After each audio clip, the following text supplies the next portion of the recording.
Hello. Hola. Welcome, everyone. Hola, ¿cómo están? How's everybody out Hi. there? Yeah. It's Friday. I am so happy. Ruben, I don't know about you. It's been a while since you've been here. I'm vaccinated. Oh, me And too. I have to say, it's a whole new world out there. I'd forgotten what it felt like to just have a glass of sangria at like Yeah. Caspa. It's been nice. I still have to go by. Anyways, yeah. I mean, perfect. Not anyways, I'm sorry. Perfect. That's a great one too. Everybody out there, go to Caspa, support your local women. Women-owned businesses. There you go. Thank you very much. See, you threw me off. I am too vaxxed. I'm double vaxxed. Hey, Richard's here. Hey, Hola, Richard. ¿Cómo Richard. estás? Yeah. Oh, look at that. Hey, Yes. Rube. Yes. Way to go, Zach. So, yeah, Zach, everybody, thank you for coming out to Cali Cocktail Hour and the Vaxxed show. Then why are we here then? No kidding. So we we can hug choose each to other be now, here. right? I know.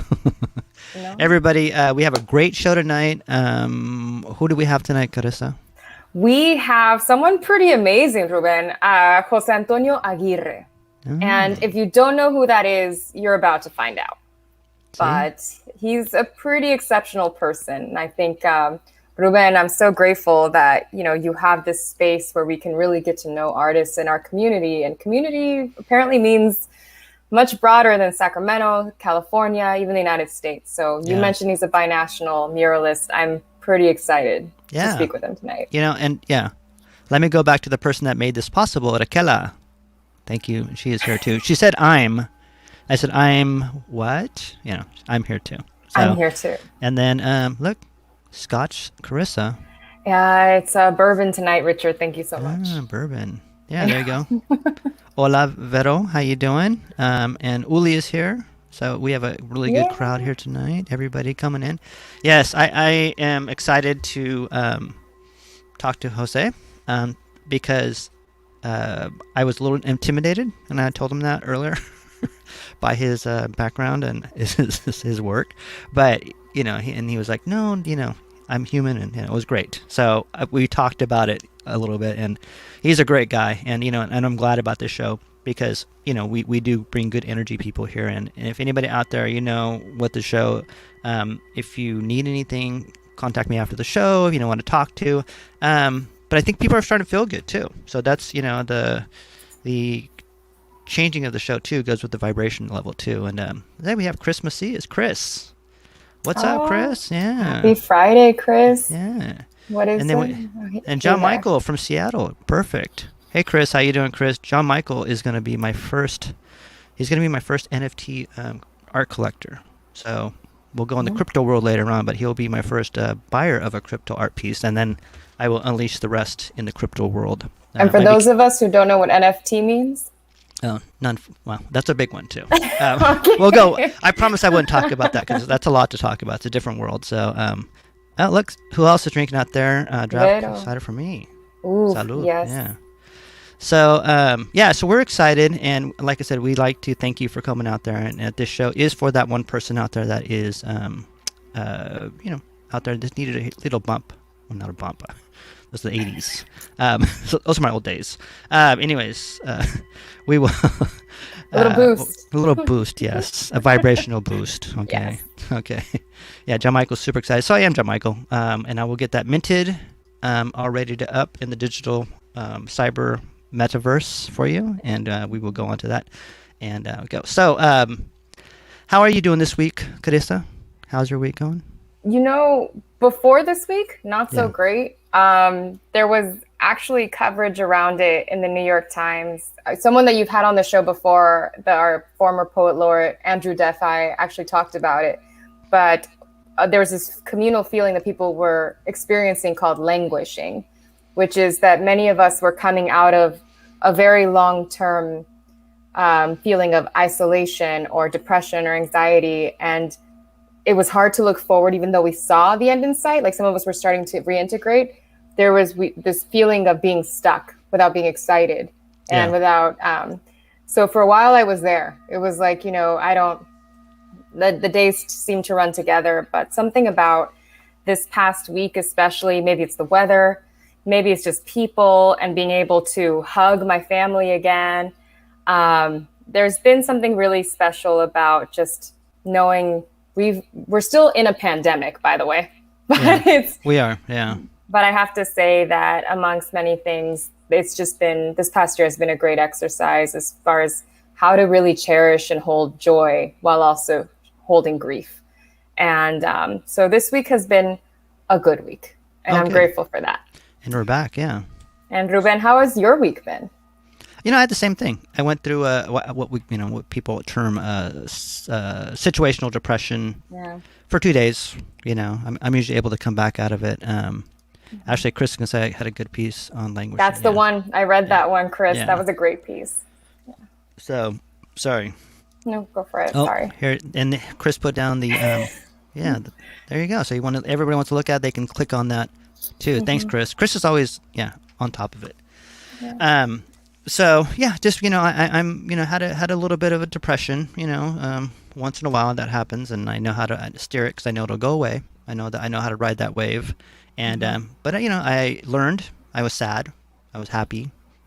Everything that every emotion. But I've learned a lot of emotional languages. I expanded my emotional language this year, so I can pinpoint something sometimes, and then I love the fact that during this. Anxiety book that I'm reading about, or this woman, she's really awesome. I think she talked about sadness is actually is a way to let go of things. It comes in wave to let go of things, and I think that's what I had to do. Just let go of sometimes you get sad for things, but then you kind of go over it and you learn, and and you process it in a different way. Yeah. So anyways, everybody out there, you can put your feelings down. We love you. Everybody out there, that's what we do. We love, we love to move on from this point. So I am super excited. I'm going to change the show a little bit because I really want to focus. We have some really cool artwork to look at. Here's a video. Hold on 1 second. Yeah. See, mucho amor. That's why he's out there. So we have Walter Mercado out there. I'm glad that you saw that because I have little subliminals everywhere. So there's a subliminal text in the back was a Lao Tzu, one of my favorite Lao Tzu sayings. So it's so you turn a problem into an opportunity. Yeah. Water your dreams with good thoughts. Yeah. What's the name of the book? It's called Embracing Your Anxieties, and I'll put that out there too. Really good book. I mean, it really helped me realize that these emotions aren't bad. They're just part of your life. And then so now I'm buddies with my anxieties. So I'm like, oh, hey, what's up? Every morning I'm like, what are we going to do now? What are you worried about now? So, and Victor is there. What's up, Victor? And then, yeah. Yes. So, Sup, Victor? Yeah. So, well, it says sup on there. So, Yeah. okay. So let's go to the video, and then this video is one to introduce our fabulous guest, and let me bring it up and play it, and let me turn on the Tibetan bow healings in the background to give you a smooth vibrational structure and Gracias, clear Cuerpo yourself. Suave. Very nice. Let me pull them out. Let's pull up the video, and then we'll. So let me pull off Walter. Walter will, the way he does it sometimes. The spirit. Let me take it off real quick because it's going to be. Oh, there you go. Okay. So let's go. Sorry, everybody. I'm running the whole back here. Let's go.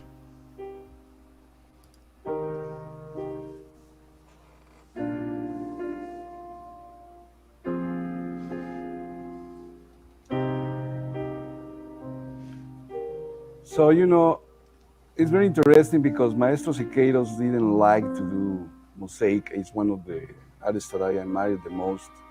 And I try to somehow apply his knowledge, his theories of how to do public murals, actually mostly murals, into my work. But the challenge is that the glass is static, although I have to say it's liquid. People don't know this, but glass is not a solid, it's a liquid. That's the nature of glass. So, thinking about that, and again, going back to the fact that, all those murals that I did in my youth in Chicago are gone, fortunately documented, but they are gone, is when I decided that I was going to work with glass mosaic. I don't like the ceramic tile. I think that it has a different quality. I haven't tried it really. I like the luster and the flexibility and somehow the richness that you can do with glass, especially with the Byzantine. The Byzantine is a very rich material and it has tremendous possibilities to be more experimental and mixing with other mediums, or surfaces. I have tried to do that with limestone, and I'm going to be doing a sculpture in granite where we are integrating the mosaic. So I see myself doing mosaic, for a long time. I love to paint, and I would love to paint a mural, but that has to be indoors because of what I mentioned before. The experience of losing 5 or 6 murals in a period of 20 years is very challenging and disappointing. And actually, sometimes I'm very, sad or wondering what's going to happen with this beautiful urban street art. Some of these graffiti artists are doing fantastic work, but that work is going to be gone in 20 years. It's no doubt. Doesn't matter what they do, doesn't matter how we paint it, it's going to be gone. So for me, mosaic is, like I say, the most noble material, the most permanent, and the one who will be there forever.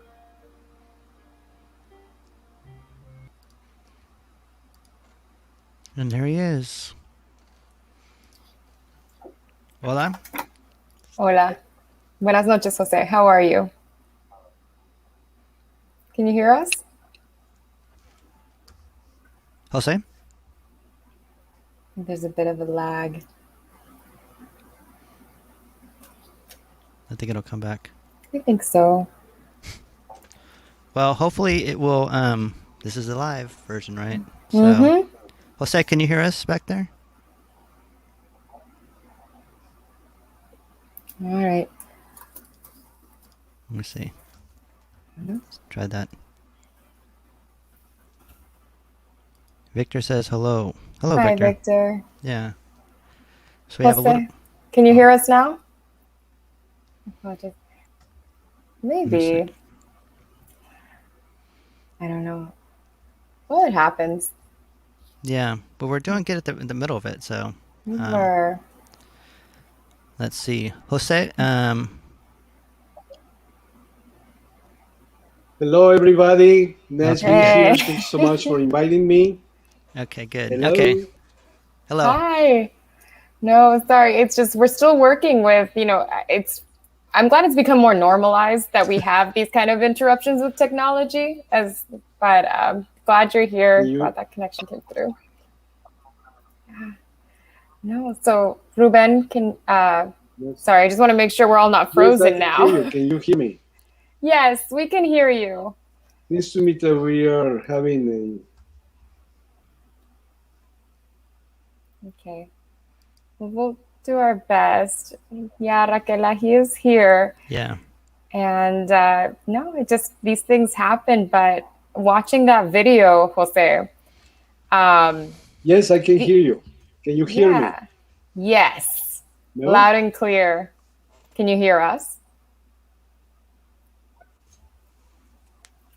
All right. Well, it happens. Maybe Yes. the internet gods are not so favorable tonight. But I loved hearing how intentional, Maestro Aguirre Yes, I'm is here. with, Can you hear me? yes, with even the materials that he used, Hello, right? I love the everybody. explanation. Yeah, hi.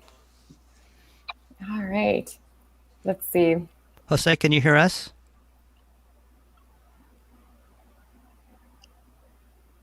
Okay. I think, yeah.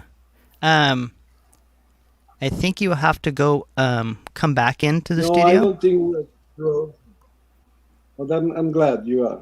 Thank you. Well, again, thank you for inviting me. This is a great opportunity to share some work. Yeah. No, it's great to have you on as well. I know many of us are very excited because maybe some of us are familiar with your art, or perhaps familiar with mosaic, or don't know anything about it at all. And we're just so excited to learn more about someone to kind of share that with us. But the video that Ruben shared, I love hearing when people are so intentional about how they even create their art. Like, his explanation of the type of materials, from like he likes Byzantine glass for the mosaic, or glass as the liquid, and Yeah. what it means to work with that. And Ruben, I have so many questions about, I mean, he said a little bit why he chose mosaic, but I was like, mosaic, the idea of many little pieces coming together to create a bigger whole. Like, I Yeah, just think it's stunning. I'm amazed at it too, and I know that he was saying how much he lost a couple of his pieces, and although they're documented, they got destroyed, Yeah. and that's why he chose mosaic. I'm sure that it is what do you call it, much durable in its Yeah. yeah. He's, So yeah. I love that he said it was most noble, most permanent.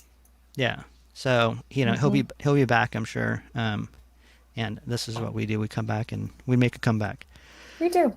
We're Usually here. that happens. So everybody out there, thank you for your patience. Let me see if we got him in here. Jose, can you hear us now? Yes. Okay. Whew. Can you hear me? Yes. Yes. Mm-hmm. I hear you, but I don't think you hear me. We do hear you. We hear you. Let me see. Yeah. I mean, one of the great things about the show is that, Ruben, you've had guests from not just locally across the state, across Okay. the country, and Yes. tonight from somewhere else in the world. So the lag is very It's natural. like Yeah. we are in delay. Yeah, we are delayed. Yeah, I don't know why we're delayed, but I think Mm-hmm. yeah. Um Let me play another video, and I'll call Jose right now, and we'll fix this right now. Okay? Sounds Let me. great. Thanks, everyone. Yeah. Let me find the video first.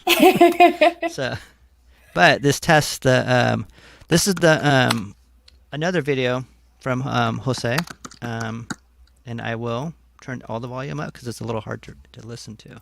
Sure thing. So let me play this video. Give me 5 minutes. You And got we will. this. Yeah. Okay. It's all a matter of everything else. So. Okay, Jose One of Antonio. the things that we have to remember after the massacre happened and some of the bodies were carried away is that there was a lot of shoes, some dirt, clothing, different things, bags, as you can see over here, that people lost. And the moment that the soldiers started shooting at them, they started running, and people were tripping on top of each other. So, people lost things. People lost things, but the most impressive things was to see the shoes. The shoes, women's shoes, a lot of women's shoes, some of the men, and kids' shoes also. That's why you can see all around it. How I have, different shoes, so we have some bags, women bags, the hats, some of the clothing. You can see that on this side, just laying around among the dirt, the leaves, without purpose. And also what we did to give you a sense of what it was like was having the contour of the silhouette of human beings, of people in the ground, just to give you that sense of that. In that plaza, there were hundreds of people, that have been murdered. Um, One of the things that I always remember was living at El Once del Este. This was the building where I grew up for 10 years of my life, since I was 10 years old until I was 20. I lived in this building. This was our entrance. Actually, this was our apartment. And here is my bedroom. From this bedroom, I had a full view of the plaza. And also, I was able to see the ruins, the church in the front. So, I have great fun memories from living at this building, El Once del Este. That's how we know it. Actually, we knew him also is El Once. We always call him. And as I, looking through the window, I had all this wonderful view. First, to the north side, my building was in the west side. To the north side, you could see Boca Siete. This was the building where the students, a high school from Politécnico, Instituto Politécnico Nacional, this is where a lot of the student movement in Tlatelolco was happening. And then it was surrounded by this wonderful architecture. These buildings were more for the upper classes. These were all penthouses, suites, and high-end apartments. So, this was the view that I had. And I remember I usually would walk through this esplanade, come to the big plaza and play and see things. On the other side, when I look into the south side, that's when I was able to see the Santiago Tlatelolco Church. Over here, we don't have a view, but over here is the ruins. But this green area is the Aztec market, the ruins of the Aztec market of Tlatelolco. And this church, which was the first church built in America Latina, in the continent, in the American continent, was built with the stones of the ruins that the Spaniards took to create it. This is the contemporary building. It used to be the Foreign Relations Building, Relaciones Exteriores. Wonderful architecture. It was made of marble, And that was the contrast between the pre-Hispanic symbolism of the Tlatelolco market, the colonial with the church, and this was contemporary Mexico. That's why it was called, or it still is called, La Plaza de las Tres Culturas, or the Plaza of the Three Cultures. And, across from my building was a Chihuahua building, which was an exact model or architectural building as the one I grew up. But the importance of the Chihuahua is this corner, because from this terrace, el tercer piso, la terraza del tercer piso, that's where the student leaders would be talking to people who were in the battle. That's where they had the rally. They would have the microphones and start giving their speech. So this was a very important building, because also was a building that had the most damage. Actually, all of them, but this one was the focus of facing the arrest of the students. A lot of the balazos, the shooting went into some of these apartments. So, again, it's a very important building for the 2 de Octubre, for that night of Tlatelolco, October the 2nd. Welcome to the Newtopia. All right, we're back. So we are, yes, we are back. Everybody, thank you for, it's live, so things are happening. He's going to restart his computer and come back on. And so it's you and I, Carissa, for right now. Oh no, Carissa is, there is something going on tonight. Carissa is also frozen.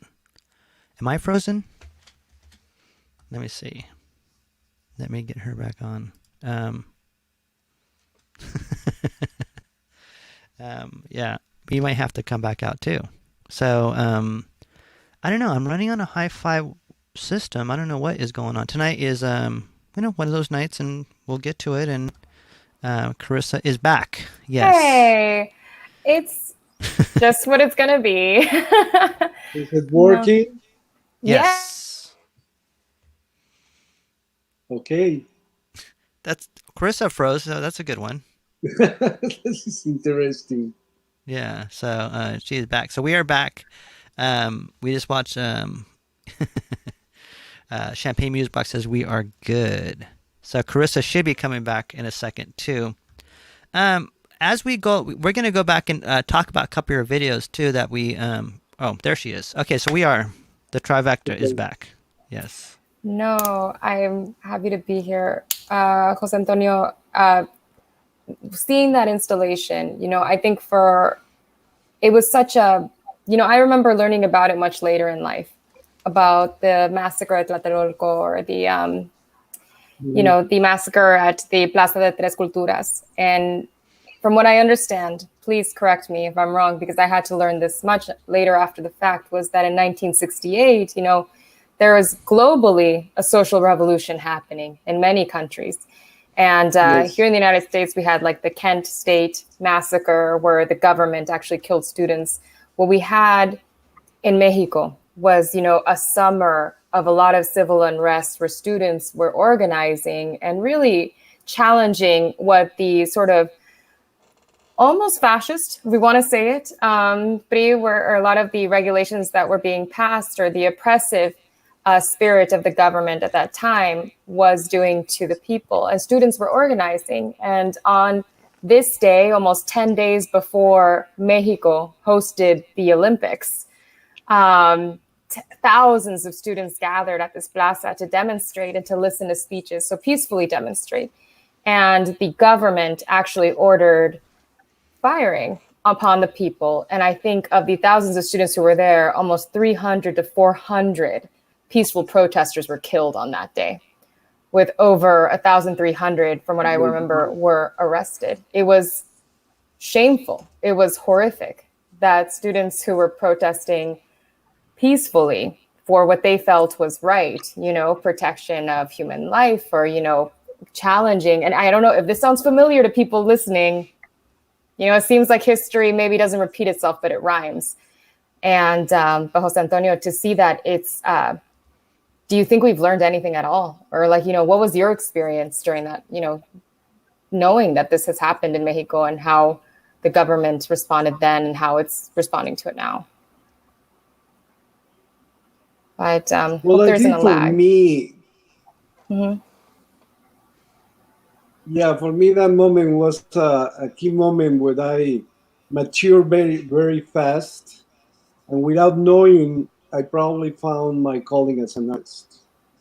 Wow. I mean, from that moment, I became a rebel, and someone who questioned authority all the time. I was very young, but to see that kind of injustice, and to be, a very young person. I mean, I was 12 going into 13, to be shot at by the soldiers and see mothers crying for their child. It was a continuous thing that went by as the years passed by. I remember every anniversary, the army was there.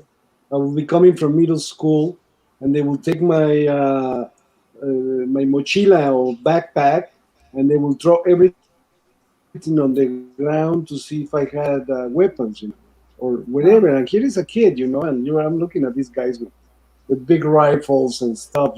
So it was really a moment that I think it brought a lot of different consciousness, especially with the people in Mexico City, because they knew that something really drastic had happened and created changes in Mexico that still we are paying a price for it.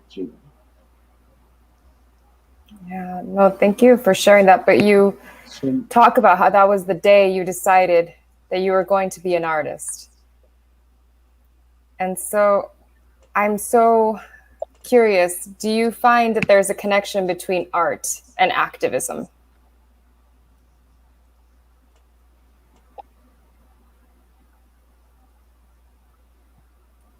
I think there might be a lag on the I find there is a connection between what? I'm sorry, I didn't hear you clearly.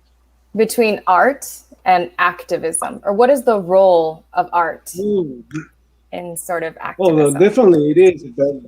Definitely it is. And in my case, I have to tell you that probably comes from the Mexican school of painting. In reality, growing up in Mexico City, being able to see the work of the Los Tres Grandes and other muralists who really had, that work rather really a connotation and a connection with the people. It was really going beyond what we know about art now, or what happened to be the fashion of art in abstraction. They were really talking about something. How can you bring not just a message but consciousness and awareness to people through your art? It's not just a decoration. Yes. And I think that's one of the problems we're facing right now in some aspects of art. It's mostly about what looks nice, what is really fits my living room, or even in public art. Now you can see things that they are not really challenge you to think. It just looks nice. I don't know what it is, but it looks nice. And some people might say I like it. Some people say, I don't really know what is this. So we are losing a connection. So yes, definitely a art and an awareness, a political position, a social position is very important, and it might be even more now than before. And actually, we just saw it when the Black Lives Matter, which in my case, I also say Brown Lives Matter too. Let's talk about that. People of color, we're seeing with the Asians, and we have to really be aware of what's been the plight, that, especially in the Mexican community too, and the Latino community. Yeah, no, I think you're exactly right. And you said so much there. Like what you said about, the fear or the concern is that there's so much art now that's made to look nice, to make you feel comfortable. But the role of art is not necessarily to just make you feel good or for it to look nice. Art can make you feel something, can raise that social consciousness, can challenge you to think. And, I've been to Mexico City and I've seen the art, and I've only seen a little bit of the art because really it's everywhere and there's so much to see. But I appreciate that you are still actively doing this, and we see so many artists do this. And I'm glad you brought up Black Lives Matter. And actually, Ruben, I don't know if you know this, but about 10 blocks from where we are, there will be a demonstration tomorrow at Cesar Chavez Park for those kids in cages and people in detention centers. There's a tension. The world has been on fire. This isn't new. But we call for artists. We call for anyone. We may not all know how to help or how to do something about the world we live in, but we all do have a role to play. And the role of the artist, I think, has always been to kind of raise that consciousness around these issues. So I just really appreciate you sharing that. That's it connects us, even if we're not there. So thank you. But Jose, what is the ask of us as individuals? What do you try to get your audience to see or feel when they see your art? Well, it's an interesting question because becoming an artist was not a thing. I'm not going to to be the classical artist and says, "Oh, since I was a kid, I knew I was going to be an artist." No, as a matter of fact, for me, it was a very long journey. Coming from a family where my parents were not professionists. I'm the oldest, so the message is like you have to set the example to your brother and sister, other members of the family. And what is that? Well, you had to get into school and get a profession. And of course, art was not the consideration. I mean, are you going to become a lawyer or an architect or an engineer? Those are the serious professions that you're supposed to do. In a sense. So for me, it was not like, oh yes, I always knew I was an artist. No. As a matter of fact, when they say, I remember that when my mother in the school, they will say, your son is an artist. I thought to myself about myself, I said, well, am I an artist? I thought I was going to be like Pedro Infante, I couldn't see myself with the bigotito and the big charro hat singing, to the beautiful lady in the balcony, I mean, that was my understanding of an artist. So it took me a long time. So the role in that sense became to become first aware of myself as a human being and discover myself, and then being able to send that message, to future generations, and actually to manifest that even it's not about being an artist or making a living as an artist. It's about being a sensible person. Is to create people or nurture people who are going to have the sensibility to appreciate the different arts. And if you happen to be a very successful lawyer, support the arts. Or if you happen to be a very successful entrepreneur, support the arts. To really have an appreciation. And I think that's the one of the main things. We are not being sensitive to the certain aspects of society. We are being, especially I can tell you since I arrived to the United States, I can see an increase about being a consumer, materialistic ownership, not really nurturing your spirit, your creative spirit. I mean, I don't know if I answered your question.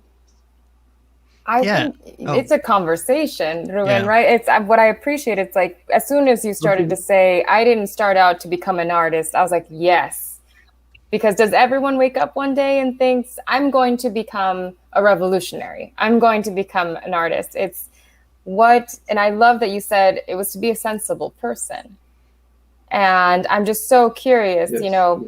And how this, and you also raised the point about like, there's these whole parts of society that seem to be visible nowhere, like the invisible people, and how the arts really bring awareness, yes. Give a voice to the voiceless, or give a picture to these whole communities. And so, I mean, I appreciate you saying, it doesn't matter what you do, in your own way, support the arts.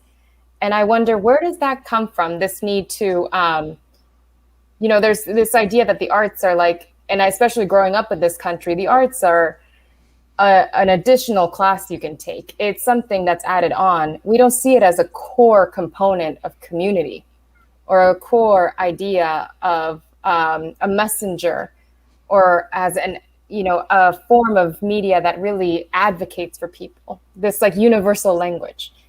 And how do we tell people that? Like, how do we convince, or how do we remind them that the role of art is here, that the art is here for them, and that they are a part of it? Well, first of all, it's education. Mm-hmm. I think it's a question of education. I think that, I was fortunate to be growing up in a city that is a cosmopolitan city, very rich in culture. And I was, it was like really everyday life, and it actually was accessible. It's different to say you're gonna go to the Los Angeles County Museum and you have to pay $15 to enter, and especially if you go with your family of four, plus the little snack, it becomes really, for our families, working families, a very, very expensive thing. Yeah. And in that sense, in Mexico, I was very fortunate, and I see we are very fortunate that the arts are accessible. Yes, we have free programs, especially in the summer, the concerts, the theater, but in reality, still, I think in certain sense, it's a very elitist, Yeah. approach for the arts. And one of the main uh, problems, I think, is learning, for example, how the arts were an essential component in the United States, especially in the 30s and 40s, before Second World War. Having Mhm. the arts in your regular education was essential. Everybody played an instrument, everybody sang, everybody acted something. And then after that, it became more of an elective thing where you were not everybody was doing it, Right. It was just an exception. And I think that's what the problem is. And we just really have to revise our educational programs, for the future generation. We want to have a country that is more sensible again and perceptive of its humanity, more than anything else, is through nurturing that creative aspect. And that doesn't mean that everybody's going to be making a living from the arts. And I think that's a big mistake.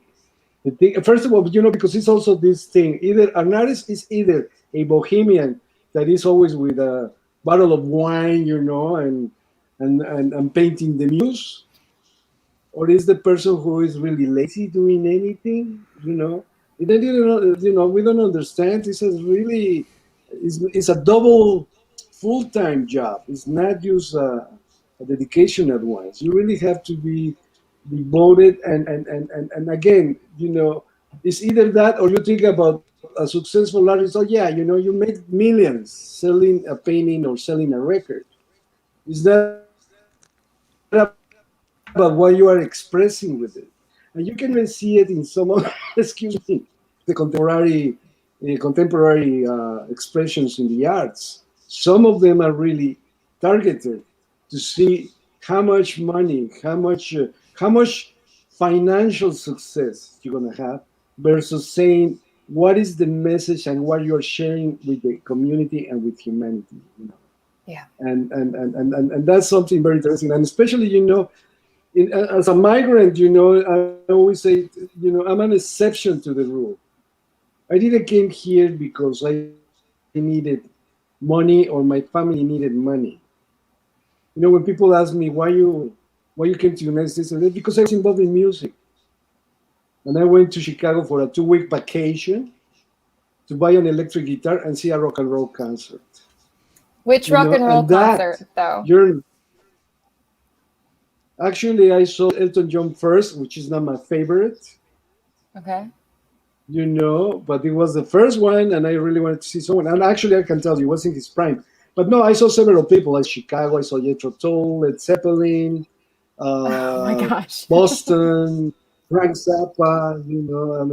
I ended up staying because my first calling was as a musician. I wanted to be an architect, and it's a whole story there why I did not go to school for architecture. And I ended up enrolling at the School of Music of the University of Mexico in Mexico City. So then we got this summer vacation, and I'm offered to go to Chicago by a cousin by land, which was very exciting. I said, "Oh, I want to learn about the United States. I want to see from Laredo all the way to Chicago, all these different places." And interestingly, no, it didn't happen that. And it was my first lesson about migrating to the United States. It was a non-stop trip. I didn't see anything but freeways and gas stations, or going into this restaurant in the border of Texas and Arkansas, in Texarkana, and being very upset because even though my English was limited, I could read. And it was a sign there that say, Mexican dogs, Mexicans, and niggers are not allowed here. And I Hmm. told my cousins, are we going to eat here? They were blonde, blue eyed, they were more European looking. And I was protesting, and actually I got out. They said, "You're not going to eat." I said, "I'm not going to give my pennies to these people." Right. There is some dignity that we have to have. So I'm Yeah. not eating, I'm not paying, for this slap on the face. This is the welcoming that I'm receiving. But here I am coming saying, oh, peace and love. This is the summer of love, very behind 10 years later. But here Mm-hmm. we are, thinking, oh, this is a wonderful welcoming country, and it's not true. So it's a Yeah. different experience, and then you start learning. And as I started doing my art, then I started thinking, what is really my work going to be about, besides the satisfaction of doing it for myself? Yeah. So, we have a question for you from our audience. Is that was there any time when someone tried to silence your art, and what was your message? Wow. Go, Richard. Yes, in Chicago, I was doing a mural called Visions of Aztlán with a group of students from an alternative high school. These were very problematic students in the Pilsen area, which is the Mexican barrio in Chicago. And at one point, the iconography, which they were identifying with it was not something that was welcome by the administration. you know. So I couldn't even finish that mural. It was erased Mm. before I completed it. And the other one was in the University of Illinois, again for the Latino Cultural Center. When we painted that mural, it was a lot of things going on. I mean, actually, the students wanted to have the history of Latin America, seen from here, from the United States or from that area of the Midwest. And it's not that I choose the images. We had a box, a suggestion box, where all the students would put notes or even little sketches, of what they would like to see. And at that time, besides, the traditional, the richness of the Hispanic or Mesoamerican cultures, the richness of,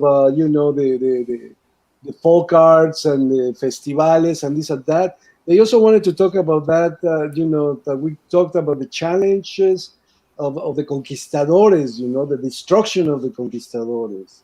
And specifically at that time, what was going on was in Argentina, Las Madres de Mayo, the mothers of May, with all these uh, students or sons that had disappeared because of the military government in Argentina, and also in Central America. And I remember I had painted a very controversial area for Central America. It actually was the map of Central America, and it was this sort of like sensuous skeleton body, of a woman. I mean, you could see the bones, but in the other hand, the torso was very sensuous, and it was helicopter, aiming with a weapon, with sort of like a bomb into her womb. I mean, the idea was we were talking about the rape of Latin America, which, Yeah. it has happened. I mean, we were making this dialogue of what is our reality here, we being used and raped by the system. We are beneficial to the system as long as we can give them something. And, and the students loved it. Of course, the administration didn't.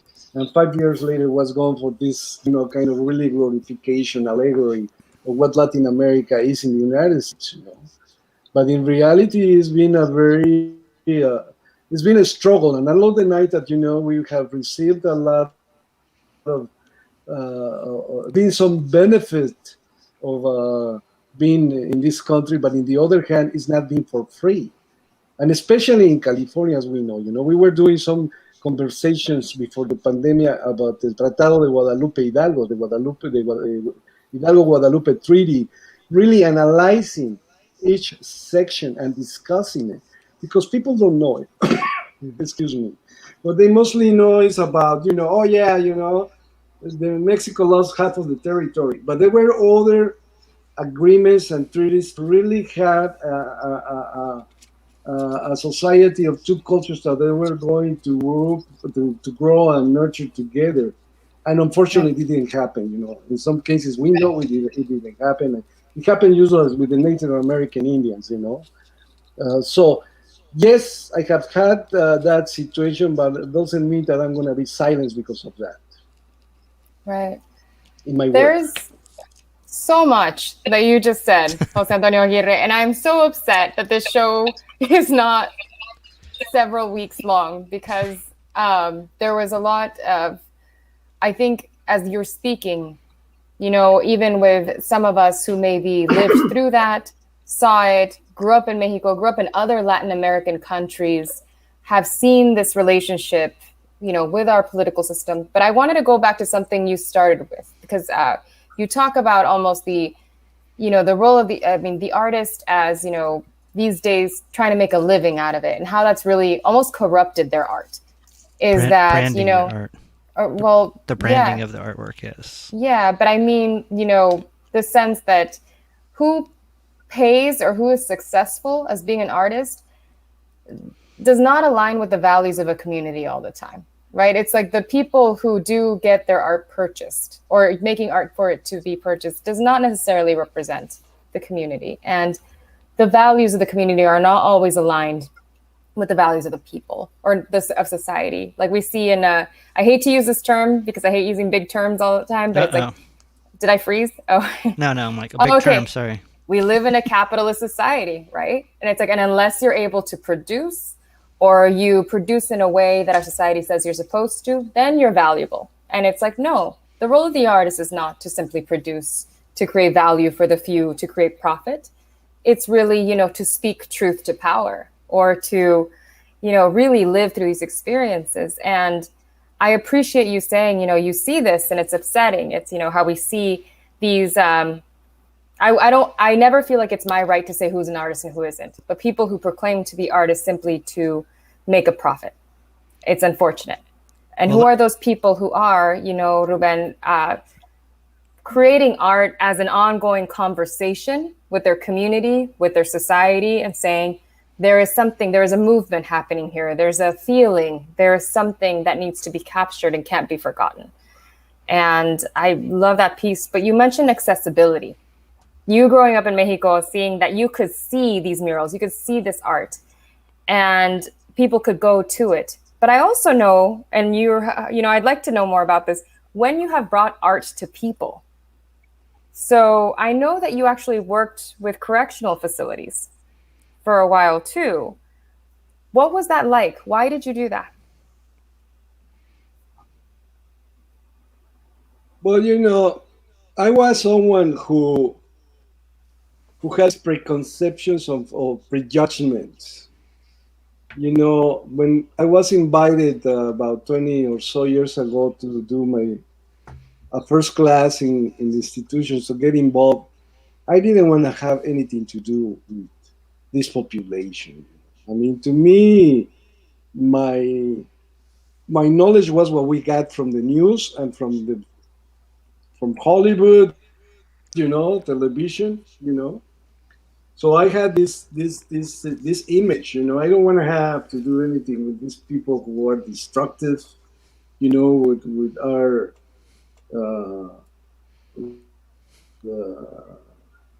they're not good, so-called good for society.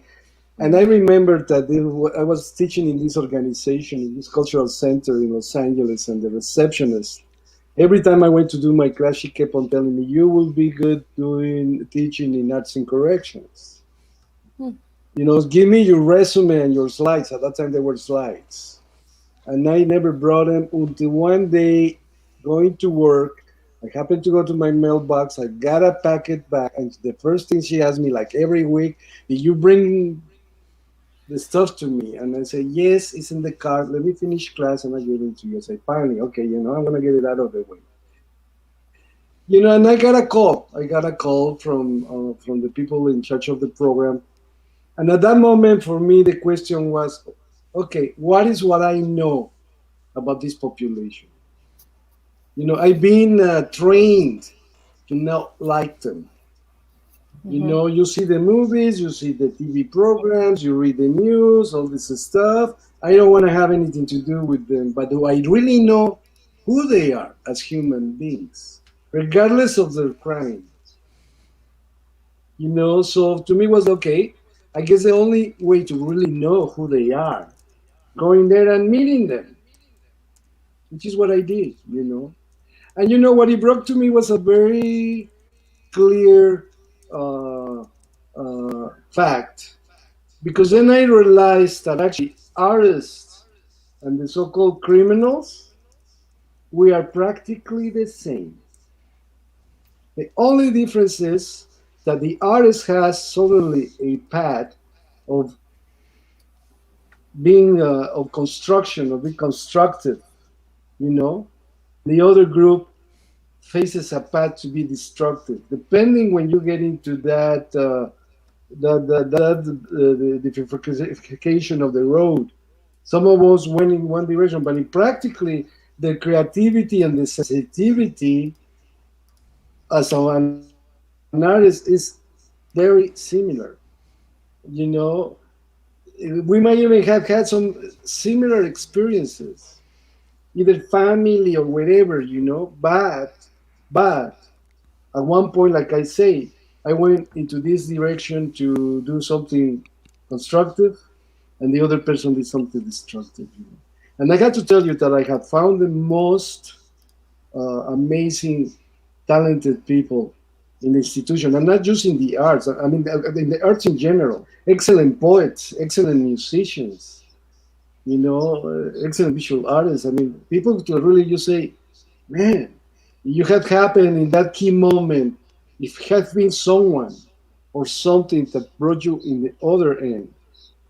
And you know, and I had to be really honest because at one point I had to say, okay, society, regardless of what they say, you know, I mean, the standard is like every inmate is gonna tell you I'm innocent.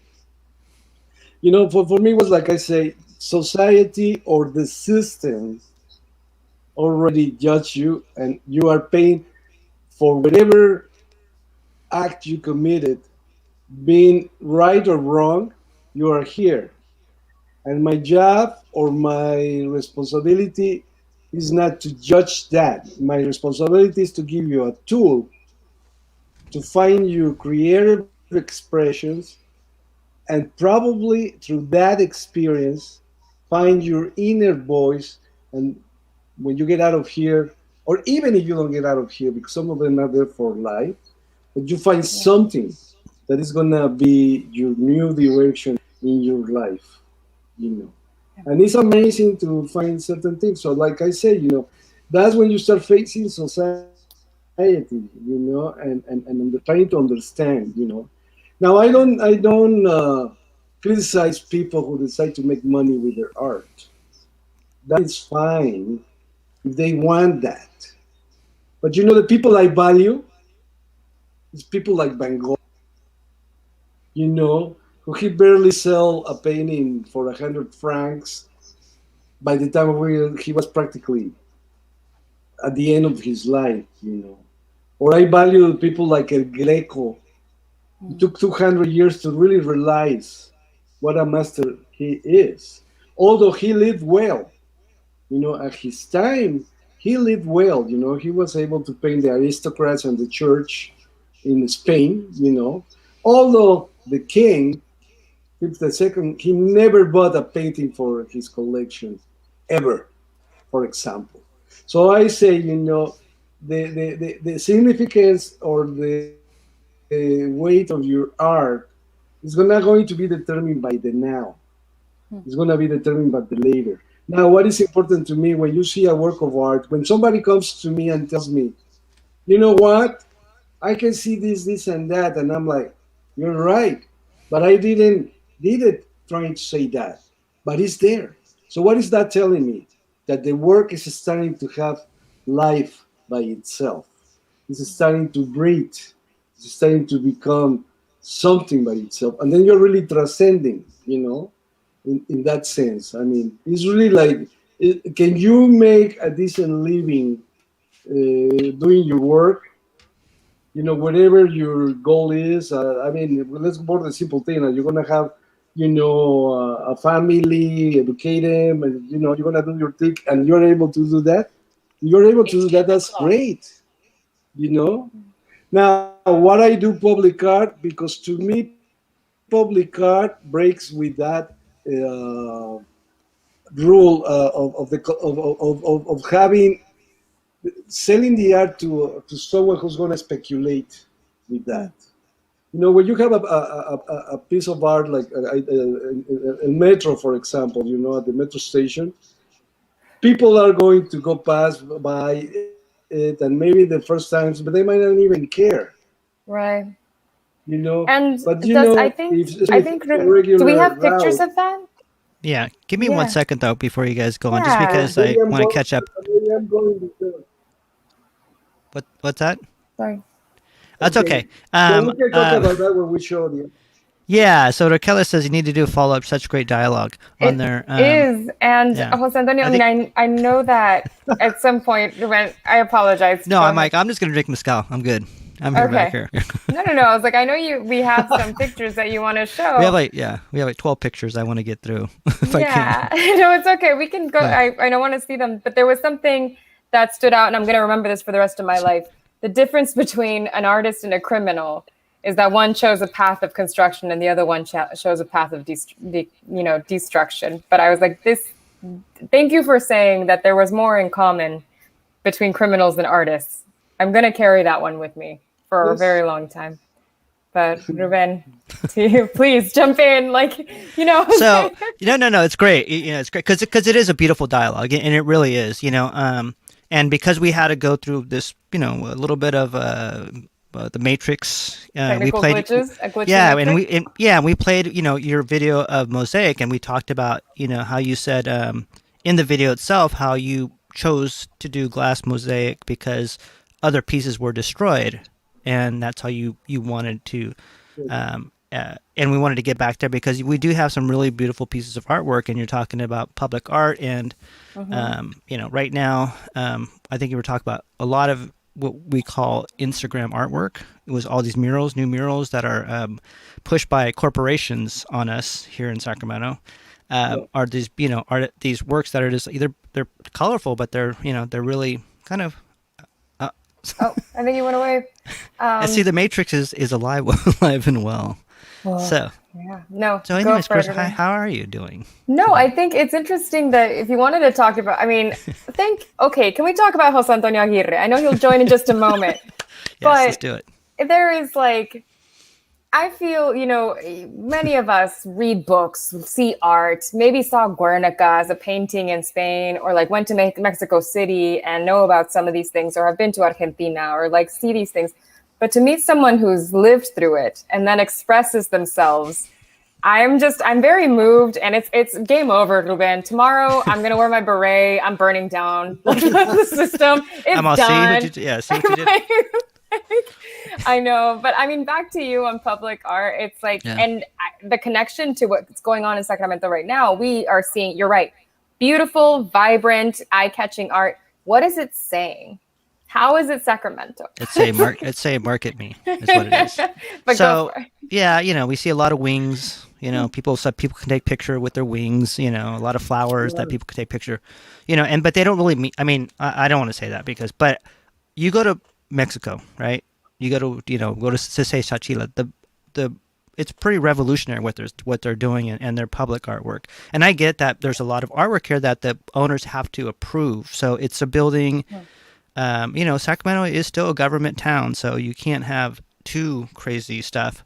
But unfortunately, we'll talk about the other corporations coming here and having a part of the say of what art goes up in Sacramento. So that's another topic, Jose Antonio. We can come when next time you come, we can walk around town and look and talk about this too. Yeah, and I'm just saying that I'm being honest and not hateful to anything else. It's just it is what it is, right? The truth is the truth, and you can try to cover it with anything, but it's just that's the way it is. So John Michael says such a wonderful conversation. Raquel says she loves it. She wants to have part 2. I think this was part of the conversation before. Yes, Carissa. And it is, like I said, we're having a great time here. But we do want to get to a little bit of your artwork to show some of the people out there, some of your public artwork and some of the mosaics. And go again. Like I said, why did you choose to do glass? Because the glass is beautiful. I mean, just I'm in awe just seeing the process, what you did in that video itself. Well, the glass, the mosaic, the glass, it was an accident. In reality, I had arrived to California, to Southern California, to Los Angeles. I was looking for a job, and my uncle, who used to work he was the chef for the steakhouse in Knott's Berry Farm. When he learned, it's actually we met. This is a cousin of my father. I knew it was an artist. He says, "I'm gonna get you a interview with the Department of Art here. It's a lot. I can see they hire artists to do the sculptures, whatever." So I had an interview, and they say to me, "Let's wait a couple of months. We are in the planning stages to revamp this part of the park that is now known as Fiesta Village." And I say, "No, we don't have a job for you, but we're interested in giving you a commission to do a mural. We like your murals." So, yes, a couple of months later, I come back, I call them, we have the meeting. They loved it. They just said, "Okay, there are two things. One, the area is going to be Fiesta Village, so it has to relate something to La Fiesta." And I say, "Great. A Pueblo Fiesta from Mexico is plenty of images, the danzantes, the voladores, etc. I like to do an allegory like that, why not? Masks. And then they say, well, the other I want you to do it in mosaic, glass mosaic. You know how to do that?" I say, "Sure, I do. I've never done one." So as soon as I finished that interview, I was an artist in residence in self-help graphics, which still is a Chicano artist organization, and at that time was run by a visionary nun, Sister Karen Bocalero. And she knew I had this interview. So when I get back, says, "What happened?" I was very happy. I got a commission. "What you gonna do this in mosaic?" And she's like, "In mosaic? Have you ever done mosaic?" I say, "No." "What do you know about mosaics?" Well, when I went to the churches in Mexico, I could see the mosaics, but I also saw the muralists do mosaics. Diego Rivera, Teatro de los Insurgentes, the ones in la ciudad universitaria in UNAM. I mean. But she's like, "Okay, so how?" So I asked her for the yellow pages, and I started searching, trying to find where to buy the material, some information. And I happened to get into the studio of Joseph Young, and who immediately told me, he says, "You know what, you're not going to find mosaic material here in Los Angeles, not anymore. It was very popular in the 50s, 60s, but now in the 80s, middle 80s, that's gone. The only way you're going to be able to buy mosaic is going to Italy.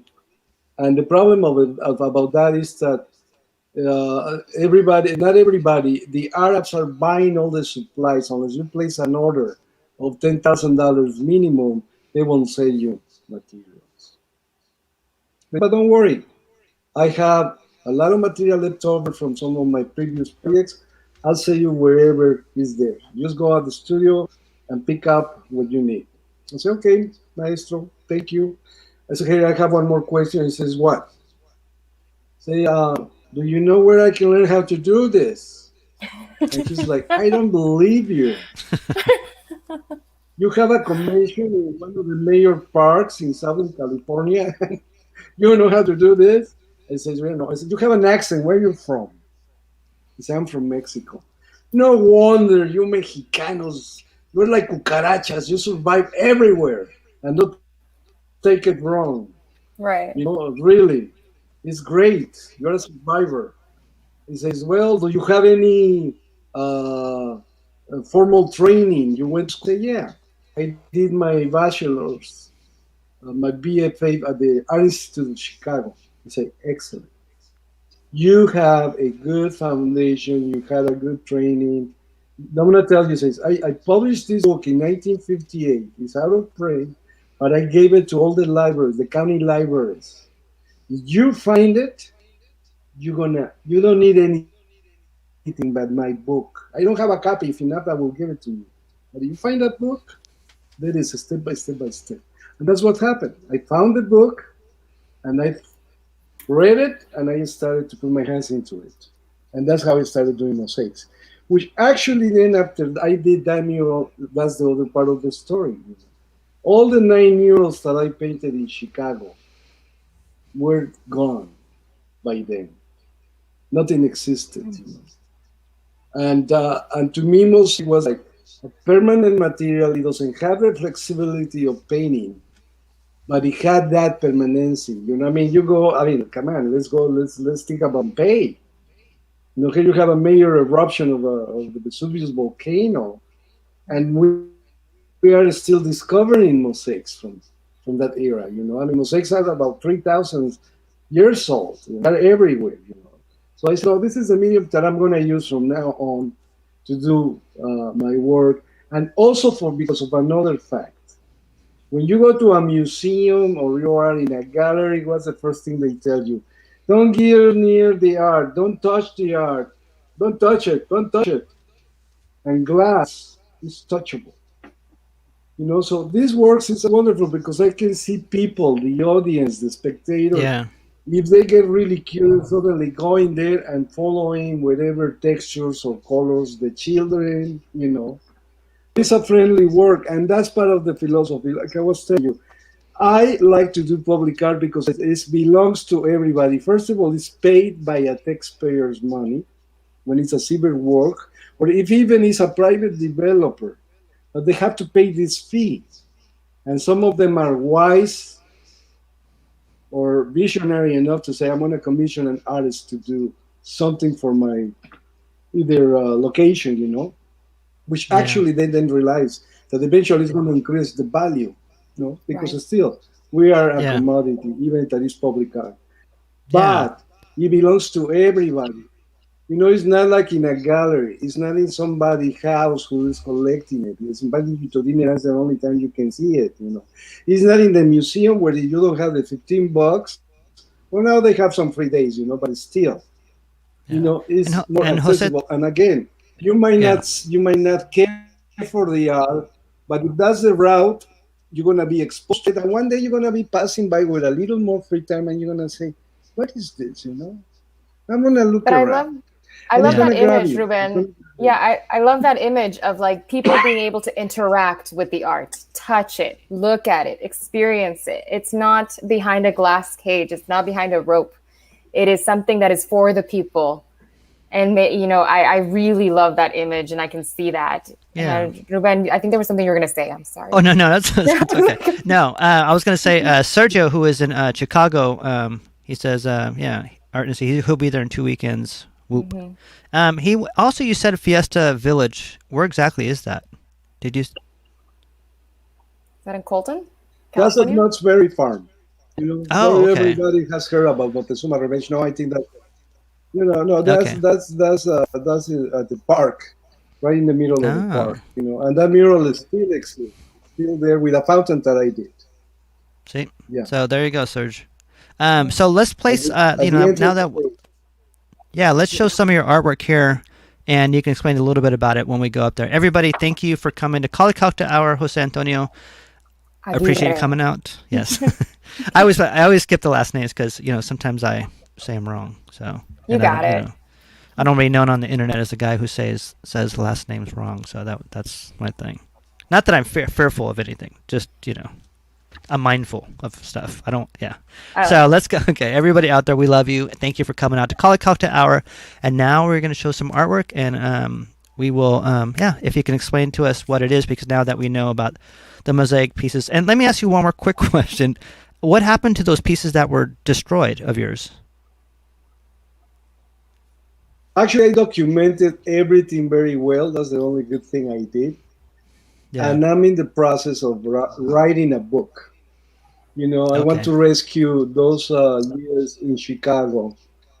Because now, as the years have passed by, now I realize it was a very unique time. I was probably part of that first generation of not just Mexicano, but Latino artists who, especially that we were going to school to the Art Institute, but on the other hand, also we were having an interaction with the community. And I'm not just talking about the Mexicano in Pilsen, we're also talking about the Puerto Ricans in Humboldt Park. It was a very interesting period of time, very problematic as the gangs and all this and all that, but also a period where there were murals everywhere, like they used to be in Los Angeles.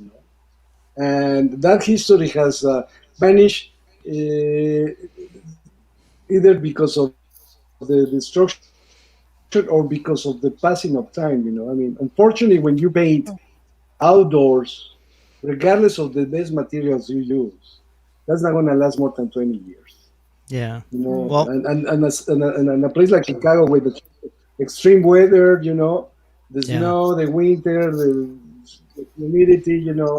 So no, that's why mosaic is my medium for public art, outdoor public Awesome. art, Yeah. and And so stone also. I have an idea for you after the show about those pictures that were taken, and and we'll talk about that later. But let's go and let's see some of this work here, and then you can describe it to us and tell us Sure. where it's at. Okay, here we go. Ready?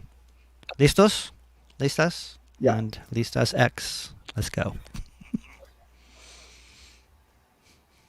So, Okay, this one actually is the Azusa downtown station in the city of Azusa. It's part of the God Line extension, the metro extension. What you're looking here is just at the entrance, two portals, in which I experimented with different techniques, because as you can see, in an area in the columns, is the little color in the entrance is those are mosaics, but the actual portal is done in a technique called GFRC, glass reinforced concrete, and the reason we did that is because I decided to take architectural elements from the city. This is a very young city. And it was interesting to see that people don't really know their city. Some of those, like the circles you see, are part of a Art Deco building that is the Wells Fargo Bank, and they are in the top. And I remember when of the building, and I remember when the art consultant asked me, why do you get these images? I said, just raise your head, they are there. This is part of what it was in the auditorium. They are architectural elements of what we can consider the old history, quote unquote, because it's no more than 100 years old, of the city of Azusa. And the upper Yeah. part, I experimented with this sculptural element made in metal that is based on what was the monument for the heroes of the First World War. It's not a copy, it's inspired by that element. And I decided to bring it back because the original monument was destroyed. Somebody in the 40s was driving the car and just smashed it. But the idea is that you enter into these portals and then you go inside the platforms. I didn't show you those slides, but actually it was a component with concrete stamps along the ramp. And then as you go inside, all the columns have glass mosaic based on the Tonga Gabrielino Indian tribes. So I wanted to bring that part of the history. It's part of my dialogue. What is here, what was here, and what is going to be. I don't know what is going to be, but at least this was the present moment. So this was a commission I got and it was not. It was a competition. 95% of the work that I have done is by competition. I have won it by competition. It's Oh, not okay. like just for the blessing Given. that's I get it. Yeah. I'm going to show one Yeah. that Chris liked a lot too. This one right here. I love that one. Yeah. This one actually is also the metro station, Knox metro station in Denver on the West Rail. Obviously, you don't have that curve. I took it Yeah. on purpose because this is a very long, narrow mural that is 75 feet long. And to capture the composition, I play with the panoramic in my phone, to create this, to give you an idea of what it is. And now this is also made in mosaic, glass mosaic, Byzantine and Venetian glass mosaic. But this one has also the quality that I did it with a group of students, middle school students from from the barrio. These are also deprived students who were getting an education to really lead them to go to college, to get into a career. So I talked to the director and who was the councilman of that district at that time. And I said, I really want to have not just the connection of the images with the community, but I would like to have their hand. And that's something that I still like to do. When it's possible to get the community involved in helping me to make the mural or the project, for two reasons. One is because they take ownership. They really feel like there's part of them, they leave a little mark in there. And the other part is also strategic in the sense that if they help me to do it, then we can be more ambitious, because then I can expand the budget. I can really say, well, if we're going to get just half of this mural because you guys are going to help me, we can do it twice as bigger because now we're saving some money on the labor. And it's a labor of love, really.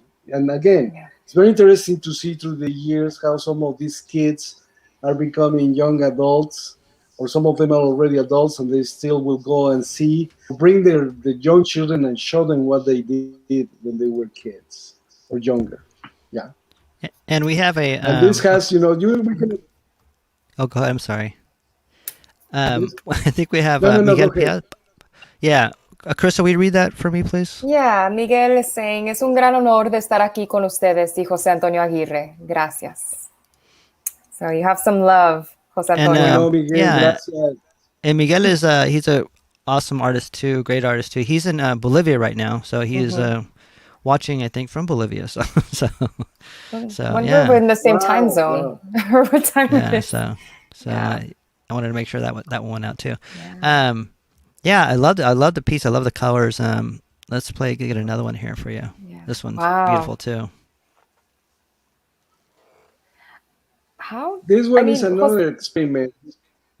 Yeah, go ahead, Carissa. No, Jose Antonio, please explain it, but also, I know there's a lot of planning that goes into this, but please tell me about the imagery and the eagle and how you were able to overlay those. I'm so curious how those images work together and how you came about planning those.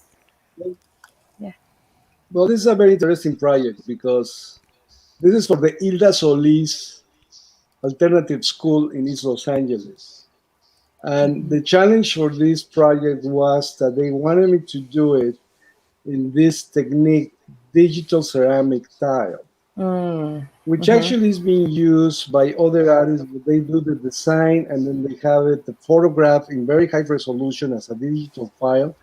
And it's like a decal element, that they put into the tile or glass and then they fire it. My challenge was double because I decided that I was not going to paint it. I decided that since it was going to be a digital mural, had to be completely digital. I did it on my laptop. It was a humongous file. I don't know, 20 gigas, something like that, at that time. The only thing I did playing with my sketchbook with the curves. Now, it's a school, So I wanted to bring part of that cultural element, the shaman actually on the right side, and the eagle, the significance of the eagle for the Native American and also for the Mesoamerican cultures, especially in the Aztecs, So that kind of the wisdom and the knowledge, and Tonatiuh as the giver of life, as the sun figure. And part of the composition also had to deal with how I was going to apply it in that corner, to unify. And here I'm going back to the teachings of Siqueiros, to really activate the architecture somehow to make that composition be part of the architecture, not just something that goes up and that's it. I really wanted to be very dynamic in that sense, and inspiring for the students. And again, this is a technique that if for whatever reason there is an act of vandalism, is not damage. The only damage can be if somebody comes with a hammer and a chisel and starts hitting it. But again, because it's a digital file, we can duplicate the section that is damaged and replace it. It's a new development in the technologies of public art and maintenance and permanence. So Please feel free. that's a beautiful. That is a beautiful piece. I love it. And Carissa was going to say something. No, I'm not. No, I'm here. No, I was about to say I'm listening, but I'm learning so much. And as you say, there's power in listening. So yeah. Well, and I want to go back to real quick too, because Miguel said he said right here in the middle of the struggle, in the heart of the struggle, because we know that there is something brewing in Central America right now too, and South America with the protests over here in Colombia too. So, our hearts are with everybody out there too in that struggle too. Let's see. Can I zoom in? I can't zoom in for you. Yeah. Oh yes. Go ahead. I just want to add, that the interesting aspect of this for me, it was also a learning curve because doing the file in my laptop, in a little screen, even though I amplified it, it was not something where it was really printed and installed that I could see a lot of subtlety in the pixel. I mean, when you get closer to that, you can see the richness of what happened when these images got amplified. Now, it was done in layers. I use Photoshop and Illustrator to do this.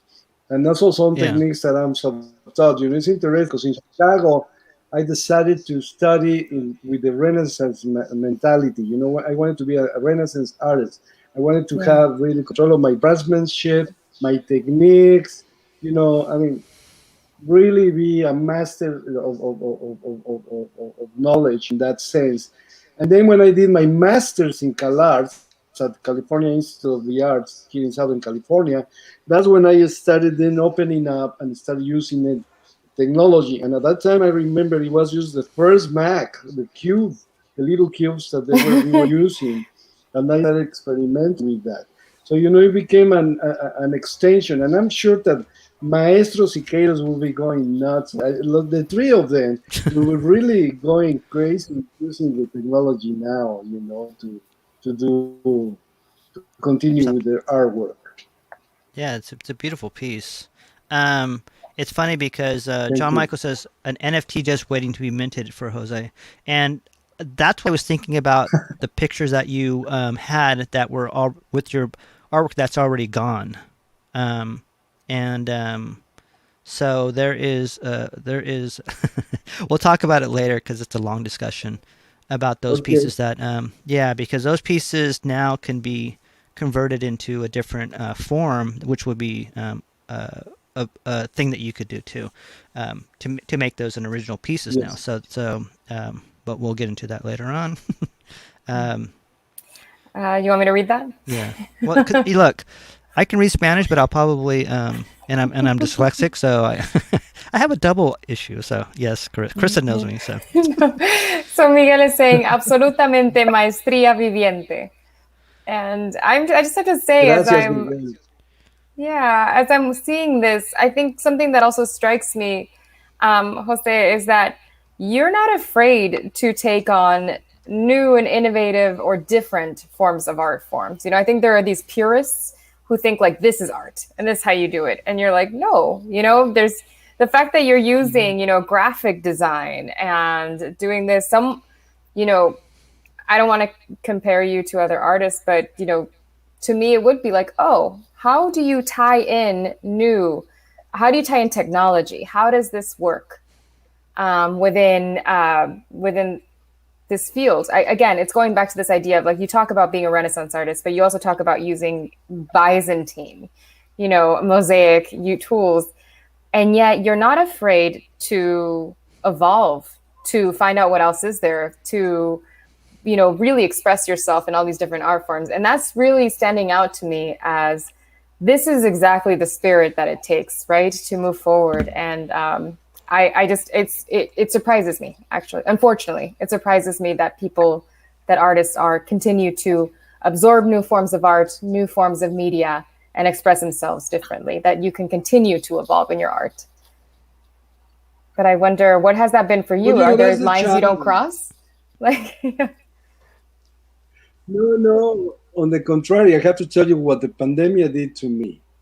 As I mentioned, I was a musician when I arrived to the United States. And actually, I studied composition, and I went back to school to the American Conservatory of Music in Chicago before, when finally I found my calling as a visual artist. But with the El Encerrón, with the pandemia, a friend of mine who is the director of the School of Music, the dean of the School of Music in College of the Canyons in Santa Clarita, announced he was doing a class of electronic music. And I got very excited because I liked it. So I called him immediately and he said, yes, join my class. So, I expanded in experimenting with electronic music.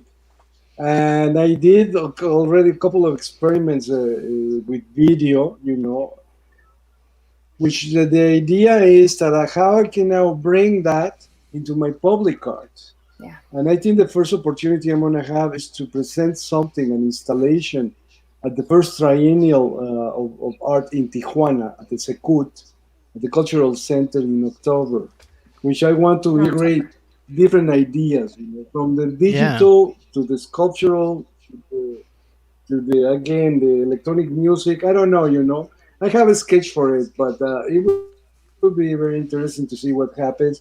And hopefully, eventually, in some public art, it will be interesting to hear you're passing by either this mural or this is a sculpture mural or whatever you want to call it. And suddenly, as you're passing by, something happens, something triggers, a sound, and there you are like, what is this? Yeah. And then you get curious, and next thing you know, you're dancing with the artwork because you're trying to figure out what's going on when those sensors or somethings trigger these elements of sound or visuals. It's a very experimental thought, but I think that, for me, it's a refreshing thing, I mean, it's like even thinking about the Steve Hawking, Here you have one of the geniuses in physics who his body was not responding and he was never stopped. So I'm thinking in the same terms, Here we have this technology, but we don't use it as an extra brush, as an extra pencil, as an extra tool of creative expression. So, Jose Antonio, can I ask you one question?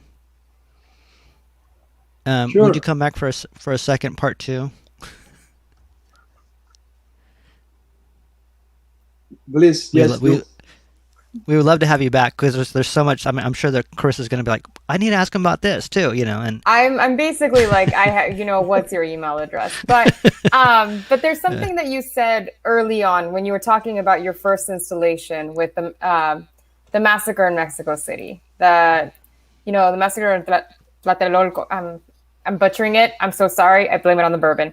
But it's like, but you talked about how years after that, the students were searched by soldiers. You were told to empty out your backpack to searching for weapons. But did they know the real weapons were your pencils and your sketchbooks? Because, they should have arrested you on the spot. Well, they didn't know what...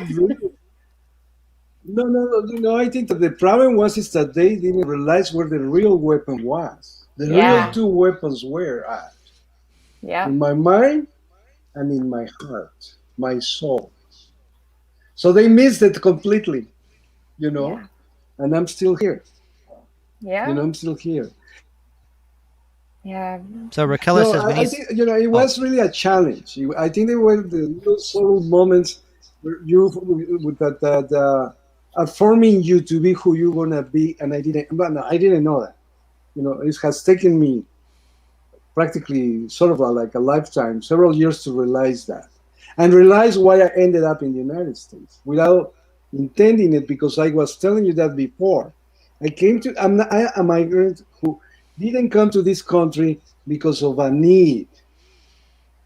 I was not escaping anything, and I was not trying to find means of survival or to help my family. I came here for an adventure. As I mentioned before, I just wanted to buy an electric guitar and see a rock and roll concert, and maybe have an affair with Abuelita. I won't deny that. And life takes which me to different which I directions. think probably happened, by the way. It probably happened. Well, several I'm times. gonna put my money on well, it. well, That's where chapter Hey, 2. we'll wait for the story and the documentary on you. I'm okay? ready for the book. Yes.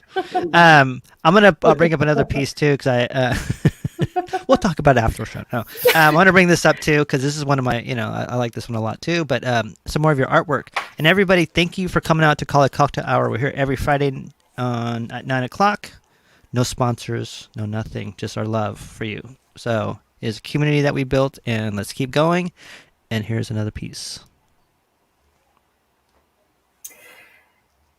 Yeah, this is this is a subject matter that has really always come into my mind. I'm always impressed by that. When I went to the freeway, especially going towards Tijuana, seeing that symbol, of the family Yeah. tree.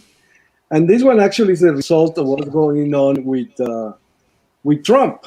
When he started saying, when he really started uncovering this unfortunate truth that we were not really trying to admit or nurture, and actually that I saw through the years that I have lived in the United States, that it was that subtle layer, of a certain group in the population, that they pretend that they will accept or welcome us, but not accept us.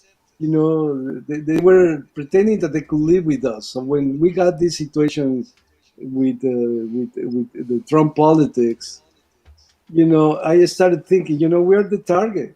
These families are the target. And where is that poem of Statue of Liberty, Welcome the immigrants. I mean, what is going on in here? When it's a country actually of immigrants, the real natives are the Native Americans. And they were kicked on the butt, to be honest with you. Talking about injustices, and here we are facing another one, and here it was like at that moment it's just, you go back where you come from, right? So that piece is about that. I mean, it's very obvious, who is the target here, and let's not say that it's practically the Mexicans. And at that moment, I mean, I had seen the wall, but not the huge wall that he was pretending to build. Yeah. And that which wall? is very interesting because I've been learning that people like something. Yeah, So it's about that, it's about that, because I also think that art has to talk about your historical moment somehow. Yeah. Historical moment that you're living, And Well, John Michael said, okay, this is my statement. Oh, yeah. Oh no, John Michael said we are so blessed. John. Yeah, all the way from Seattle. So no, I really love that piece. I love the statement, and I think this is what we talk about. Artists have different, I mean, not that different ways of language, right? So it's not verbal. It's a primal language that that. So that's a beautiful piece too. So, but I love we have so many different pieces that I want to ask you about too. So we'll just go into the next one. Oh, and Carissa, do you have any on that one? No. You keep going. No. Because I now feel like I'm cutting you off. You're not cutting me off. This is, I'm sensitive that way, and Oprah taught me not to do that. Actually, Oprah. Yeah, that's my other what do you call it, hero. So let's bring this one on too. This is and this is the title of this one is Virgen de Califas, right? Yeah, there's two of them. So I want to know would love to know what the title is too, and because I know you have two pieces that you sent me. So let's do this one first right here. Okay. Well, this one is not Virgen de Califas. Actually, this is a portrait of Maestro Siqueiros. This is another technique I have explored, which is the mono serigraph or monoprint. This Yeah. is just one piece. This actually, the rejected, you know, in 1997, I had talked to Sister Karen Bocalero in Self-Help Graphics. I asked her that I wanted to do a print, a silk screen, and she asked me what I wanted to do because she always asks that. And I said, I want to do an homage to Cicados. It's going to be his anniversary, you know. And Yeah. she said, wow, I didn't know that. And then someone says, what about if we do a portfolio of artists dedicated to Cicados? I said, well, let's use muralists. And then we started talking about, different aspects of Cicados. And one of the ones that is not really talked about is how he, in the late 40s, 50s, I mean 30s, he did the Taller Experimental, the experimental workshop in New York before he went to Spain, and he was using all these industrial paints, and he was exploring the idea that if you do drips or splashes or whatever, if you create texture, especially in murals, the rocks, some of the in the landscape, that kind of texture that is very difficult. He had this idea. And one of the students that was involved was Jackson Pollock. That's where Wow. Jackson Pollock started experimenting with the drippings, with Oh, dripping wow. paint. Mm-hmm. And that's not really talked about. As a matter of fact, the pandemic created a very unfortunate situation because the Whitney Museum, a year ago, in the spring, they did an exhibit about how the Mexican artists were a strong influence in whatever happened to be the direction of American art. They were inspired by the Mexican schools. And then, of course, they applied it and came into different directions. But the bases were there and nobody was talking about. So anyway, we're talking about this, and between the ideas was to do this portfolio of artists. And then she says, well, in the experimental, maybe we can do a mural. And I say, in this screen will be fantastic, but you're talking and the logistics are crazy. And then she says, well, what about if we experiment with monoprint? And I said, that's a great idea, Sister Karen. That's really a great idea. Now, this piece is the rejected piece of the original mural that I still have, that Yeah. is 16 pieces, in a diamond shape.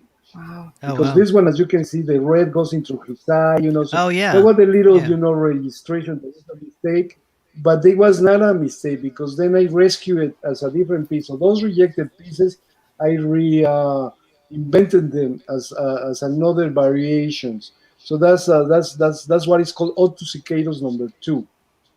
So maybe I labeled it wrongly when I sent it to You you. I'm did. sorry. Well, that's okay. No, I'm not blaming myself. I'm perfect. So no. Okay. No, I probably did. I'm dyslexic too, so that gives me the out for a lot of this stuff too. Yeah, so and it's a beautiful time tonight, and Carissa said, how long are you willing to stay out here? And maybe she had a premonition tonight, because I Let's mean, continue. yeah, I'm a student in general. Like, I think I graduated over a decade ago, but I always am studying. And I'm like, I looked at a few of your pieces in your interviews that Ruben was sharing with me over the week. And I was like, there is not enough time one night, like, not even for an hour. So I was like, so I will ask my questions and go. yeah, But I think you're right. It's been, I mean, there's so much to unpack. And you not only are creating art, but you are responding and witnessing so much of what has happened in our world in the last few decades. But for some people, we have historical amnesia. We forget that so much has happened in our lives within the lifetimes of our family members, our friends.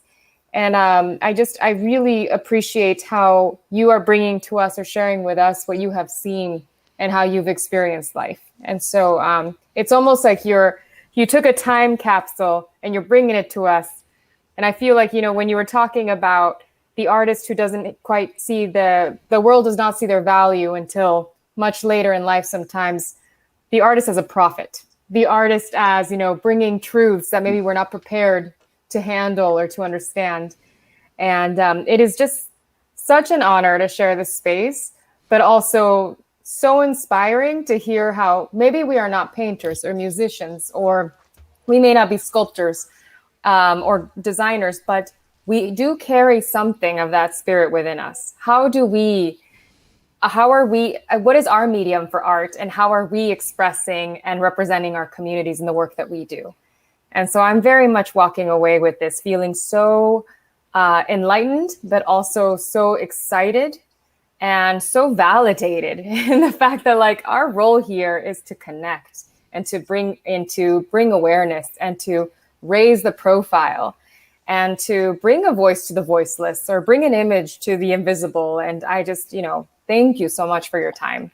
Yeah. But Ruben, I was like, I'm going to have like 3 more mezcales before I go to sleep, honestly. Yeah. And the Raquel says we need something of yours here in Sacramento. Please. And then Richard Falcon agreed with Raquel. So, we're all tied here. So, we all want you come, next time you come here, we'll all get together and, and get to this thing too. I don't know, Ruben, maybe road trip down to Southern California? Well, I was thinking about Tijuana. I'm like, October, right? Yeah. We're going to Tijuana in October? That's what we're doing? There you go. The caravan to Tijuana. There you go.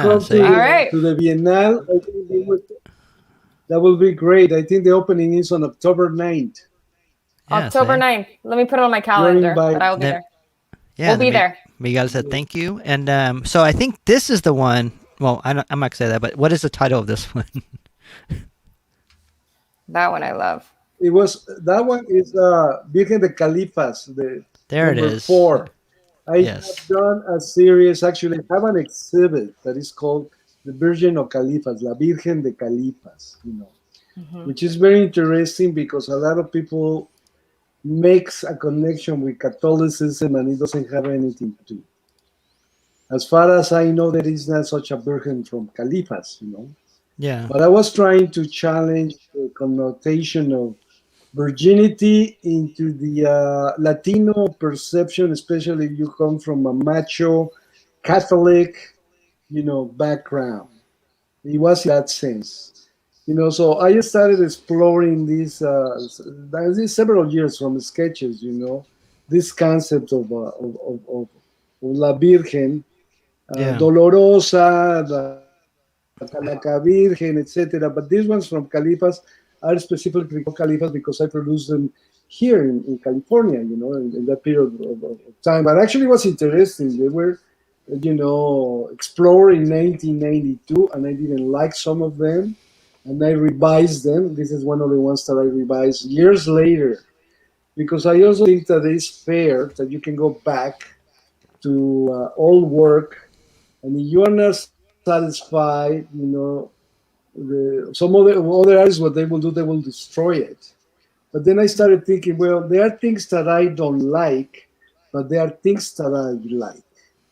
And because of the fact that I exhibited, or I thought that they were done at the moment, and then later on I realized they were not, there is nothing that there is no reason why I cannot go back and revise, and bring it to the vision that I had not completed, So it's that kind of a dialogue of the icon of the Virgin, and playing a dual questioning and praising, the sensuality of the human body in that sense, especially of the female body, but also questioning what is the preconceptions of the way we see it, as far that thing about the material and the spiritual side.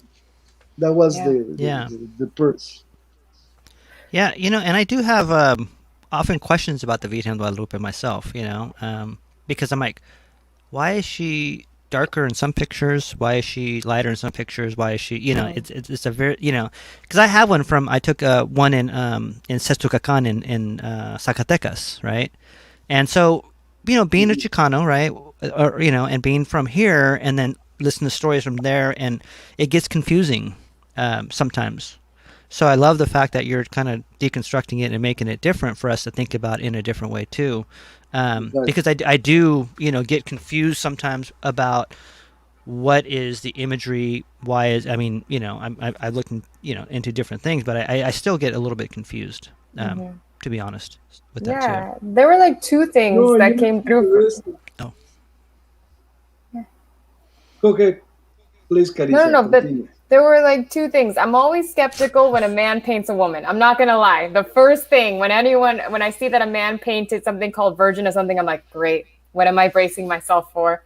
And I appreciate that you talk about this awareness of what you played with the concept of virginity and agency and sexuality in women, and the way that she's presenting. But the second piece that stood out to me, you revised this. You went back.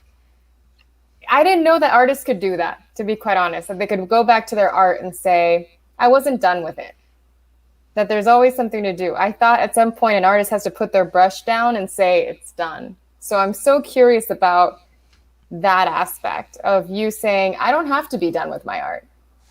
It's my art. And I was like, I'm like, could you tell me more about that? Like, well, it's again, maybe for sometimes you might have the pressure that you were exploring a theme, or in this case, the series of this painting, and I had to exhibit, and it had to come to the point I had to stop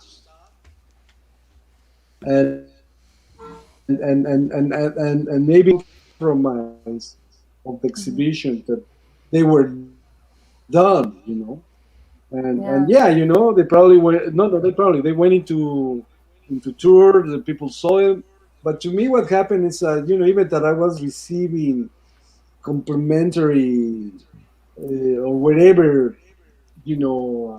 manifestations from the viewer. To me, was like I kept on looking at them, and I was not satisfied. It was something that bothered me. Brought them back, kept them in the studio, we look at them, and still there was something that didn't satisfy. So finally one day I say, well, why not? Practically 10 years later, I said, I'm just going to revise it. And I kept one of the original ones from 1992, because that one I did like how it was. So there still is that connection, but that's what I put 1992, I don't deny it. If you see on the dates, I put 1992/02. Yes, it was a 10-year period of getting them into that point. As a matter of fact, I have right now a mural that I'm revising. I'm gonna revise that I did also as part of my thesis, in 1990, and the same situation happened. I never felt that it was done, and I presented it. I revised a little bit, and still I don't like it. I roll it up like a big cigar, and it's in this my storage area. But I kept in the back of my mind, I said, I need to find a place, because it's 30 feet long, 36 feet long by 8 feet high. wow. The only way I can really revise it is having a wall in that length. I'll bring it over to Sacramento. Happy to do that. You already had Richard and Raquel already. Yeah. They're already conspiring to bring you to Sacramento, so maybe that would be it. See, and then also John Michael says Seattle too. So, see, so you have people. Seattle, I like Seattle a lot. Yeah. See, Raquel said yes. We have, and like I said, we have walls that need to be, that need to have some sort of message somewhere. I mean, a lot of them do have message. I'm not gonna say that, but there's some ones that don't. So we have the last two. Let me go back to I think it was Confucianist Revolution, and then absolutely on there. So we have two more. What do you call it? Pictures that you sent me of. I think it was what was that one, Carissa? It was the L.A. Which one? The last two ones that you just sent me recently, right away before the show. Oh, that Jose Antonio sent. Los Angeles Library. Yeah. Yes. Mm-hmm. Okay.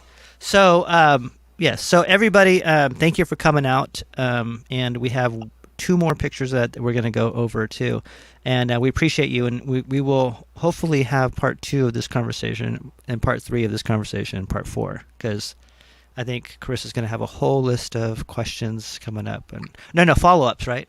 I'll follow up privately. How about that? You're well, after the documentary is done, right? After the documentary, after the book, after the 10-piece series. No, and it is, we could go on forever. After we drive down to Southern California and Tijuana. So I'm right here. Right no. So, you know what I mean? So that's why I traveled to Oaxaca through my taste buds. Well, just as I'm thinking as Jose Antonio was talking about revising his art, and I was like, maybe an artist is never done. Maybe an artist is only interrupted. And I was like, so maybe this discussion is never going to be over. It's just going to need some pauses, but the discussion will continue. I think that there's so much to be said about the role. I mean, you just opened so many floodgates that I want to be mindful of what's reasonable, but also thank you. So. Yeah. Ruben, I defer to this, but if there's a dying and burning question or something that stands out in what people are saying in the comments, I'll elevate it.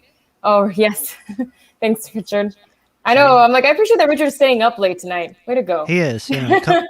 Come down this way and spread yourself, Jose. And okay. I think Victor's in down More south. Than walls, minds. Yes. Mm-hmm. So on, we'll come back, but I want to truly go to this. The last picture you sent me, you said you wanted to send to me because for a reason. Yeah. So before we show them, can you give me a little bit of background on that too? Well, that's the mural that really was the moment when I decided to stop being a civil servant.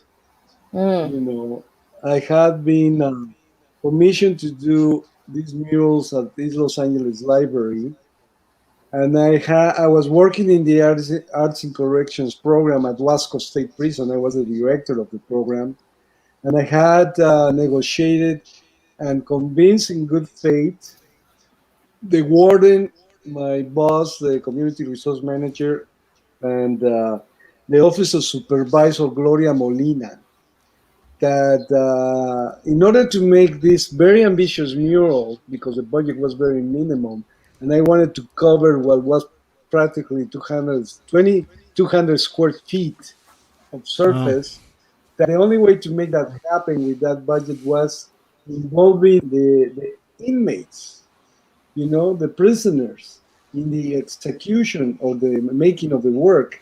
And the reason I also told them that I wanted to do that was not just because of the financial situation where we were extending the project, the budget, as I mentioned before, but also because some of these participants who were going to be involved were people from the neighborhood, and this was a way for them to vindicate themselves with that, with the community and with their families, that they had been paying a price for whatever crimes they committed or sins or mistakes, but they wanted to show that they could do something constructive, and create something better.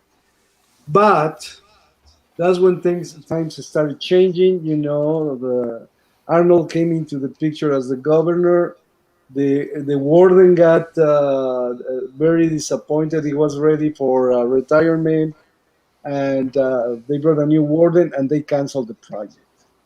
So at that moment, practically, I was told that my role, my job was to be there in the institution and practically be like a correctional officer, a cop. So I had to play with the system. And say, no, I'm not going to do that. I burned all my vacation hours, all my sick hours, everything, and I took a leave of absence with no salary to do this mural, which really opened my eyes and made me decide that I was going to quit my day job at that moment and future day jobs to devote myself to the arts. And this mural was a really interesting challenge, because again, As, you cannot see very clearly there, but in this mural, is again the idea to inspire the future generations. We have in the right side, the upper side, you can see cicados. It's 11 o'clock. The bottom is Ruben Salazar, the journalist that got killed in the moratorium, the Chicano moratorium in 1970. The other diamond in the portrait in the top is Sister Karen Bocalero, who was very influential in the self-help graphics and East LA. Then we have Cesar Chavez. And the next that we don't see is actually Dolores Huerta, So again, it has the heroes and icons of the culture to inspire this young generation, like this young girl who's looking at the work, and hopefully, in this library, which was at the state of the art and still is the state of the art. Supervisor Molina came from a very large family, and the story being told is that they lived in a very small house, and she really wanted to study, and the only way she could do it was going to the library, the neighborhood library, to escape the noise and whatever was happening at her home. And the library was her refuge, and that's how she was able to, nurture herself. And I could see, and she saw that need. This specific library was built in Los Angeles County. It was the first library built in 40 years in 2004, in Los Angeles County. It took 40 years to build a new library, and the leadership of a Latina, of a Chicana, to say we need this, and we're going to do a state of the art, and it's going to start in our community. From there, they spread out. They went everywhere. They went to Malibu. They went to Pacific Palisades. Long Beach. No, it has to be the city of Los Angeles. But yeah, because it's a county library. They expanded building libraries that they hadn't done in 40 years. So that's why this one is a key mural for me. And actually, because I was experimenting again with the cicados idea of the multi-perspective, the multi-point perspective, including everything. Actually, I wanted to have the floor made in mosaic, but the money was not enough. It wasn't there. But at least I was able to put this frame of hand-carved limestone from Jalisco, the same one that is used at the cathedral and at the Palacio de Gobierno, in the city of Guadalajara. So I will say it's been made in Mexico. Right. Jose Antonio, what is that's the other hand connection that I always make. Whenever I can, I bring my materials. Or in the hand, what is the round symbol? The symbol. Yeah. That's the Olin. That's the symbol for movement from the Aztec culture, the Mesoamerican culture for movement. And the idea is the movement, are you moving the mind, for knowledge? Are you moving society for change? And also it's talking about the physical movement. We live in a seismic area, so the earth is going to move. Now, those hands are an appropriation. They're part of a mural of cicados, of the last mural he did at El Poliforum, So again, and actually the angel that is coming towards from the east, that angel is standing there, is the exact proportions of the Da Vinci man, universal man. I took the exact proportions and applied it as an angel because we're talking East Los Angeles, and trying to apply of the iconography of the Huichol Indians, of the Huichol cultures. Yeah, so, yeah. More or less, that's what I tried to do. No, that was a beautiful piece. Chris, I caught you, by the way. You caught me really feeling my feelings, didn't you? I'm like over here, like. Yes, like I feel. I was like, excuse me, we're live. But no, it was a striking photo, and I think there's so much history, and I think what I felt was so respectful was the amount of time you take to understand the community and the context, and when you're working with students or on your own, to execute a piece that is representative of that time or that space for the people. It's a love letter. It's like it's not just you creating work for your ego. It's an expression of the people there. And I don't want to I would love to know like how much time it takes you to do something like that, to research, to get to know, to connect with the community, to work with them, to plan, to then create it. I'm like, that's not something that happens overnight. That takes time and investment and a very real desire. I mean, it shows how invested you are in the communities that you work with. And that's, I think, incredibly special. So I was very moved. And but when you talked about the Olin, and I thank you, Ruben, for asking the question, like, what does the symbol mean? Honestly, the symbol wasn't what stood out to me at first. It was like the people and the little girl and the placement. But then when you said the Olin, I was like, I know this word. And movement. And I was like, well, I don't have any tattoos, but I think that should be my first one. But it's such an impactful symbol. And there's such a rich history with that symbol as well. But I see, that's my first time hearing of that symbol. The Olin, I'd heard about it before as like, yes, I had in other spaces, but it's the Easter eggs, as they call them, how intentional you were about the selection of every person, every color, every, image that you choose to include to create a tapestry.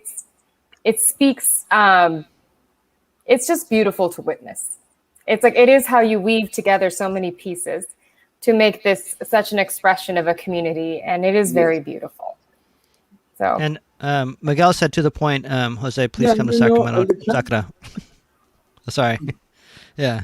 No, just to conclude, because I know we can do this in another session, but in this case, it was also my challenge was how am I going to continue the Mexican School of Painting or the murals? Yeah. Now the previous murals were the Chicano groups.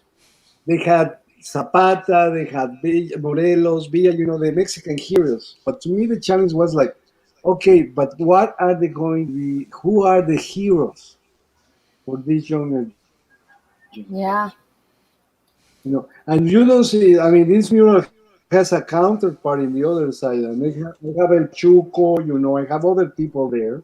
But it's a whole dialogue, that actually that mural could be just a whole session by itself, But that was the point, how these young kids who come after school hours because their parents are working and they have, a program there to be mentored, and they spend 2 or 3 hours until the parents come back and work, and they are facing these images.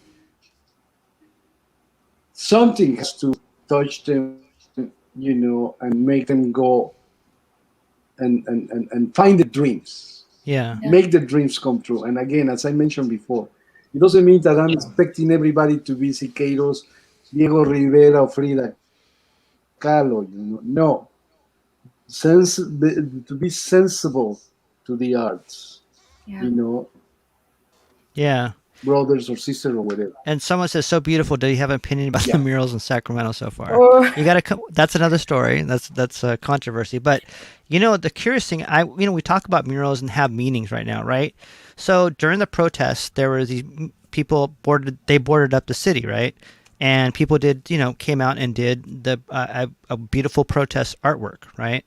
And now. I drove by, I was commenting, I'm like, that's a beautiful piece of artwork. But then I realized they're starting to take them down. Yeah. And then now that these like, these new stores are popping up, and they're really, they're just stores, right? But they're taking away this beautiful protest art away. And I don't know what they're doing with the pieces. I don't know what they're, but it's taking that character of protest away from Sacramento that should be huge art. Those are the ones that should be the murals of Sacramento, these pieces that people made during that time of passion and they weren't going to sell them. They weren't going to do it. I don't think, and so it is interesting to see those things coming down right now and, being transformed from another, not so beautiful piece of, art, so to speak. So, So one thing, Raquel's going to write Sacramento CR murals and give insertion passion. Okay, see? An in-person session. Sorry. No, it's Yeah. you know, I don't want to. It's art is such a subjective thing, right? To each person, what it means to them, what it's supposed to make them feel, what purpose it's supposed to serve.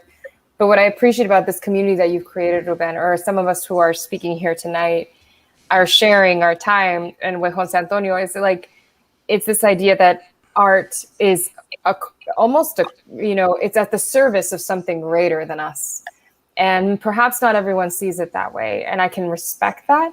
But when it is, in fact, at the service of its community or something else, I think that there is so much that cannot be communicated simply with words, or cannot be communicated simply with all these different things. And so there is something, I think even Jose Antonio said, transcendent about some of this. Yeah. And I am so moved by what the conversation tonight, and I seldom am moved. And so I'm going to have to sit with, I know someone actually got mad at me about that last week. They were like, why does nothing impress you? And I'm like, I don't know why you're trying to impress me. But I was like, but to feel moved, to feel inspired, to feel connected, I think that is something art does. And whether art is visual, whether it's written, whether it's performed, how we remain connected in a growing society where we become more and more disconnected, I think is really the challenge. And so I see how visual art, public art, has a purpose to play in reminding us you are part of something greater. You're part of this community. You are welcome here. You have a history here. And I appreciate that so much. And so often is that overlooked or seen as something unnecessary. And I think, like, after listening to you and the care that you put into your art, the work, the sweat, the time, it just inspires me. And I think you recognizing our current heroes and you're reinventing yourself and that sort of thing, it's also very inspirational. So who are our heroes today, right? How will we remember them today? Will someone be painting you, Jose Antonio, someday?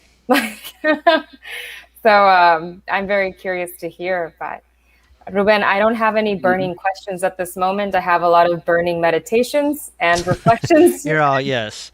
No, we appreciate you coming out, and it is true. Like, just to hear you talk about your artwork and and the things that you done. Like I said, I was a little bit intimidated. I have to admit. I told you that, and I was honest with you. But you're an awesome person. You're a beautiful soul, and I appreciate you. And everybody else appreciates you out there too. Carissa, you're not on the show anymore because you're being praised too, so you're out. I'm done. Yeah, we won't have you on here anymore. Flores is, beautiful. And so Jose Antonio, I appreciate you coming on the show because, like I said, this show is really about affecting that one person, that one person that needs a little bit of a spark. And and actually that person was me today.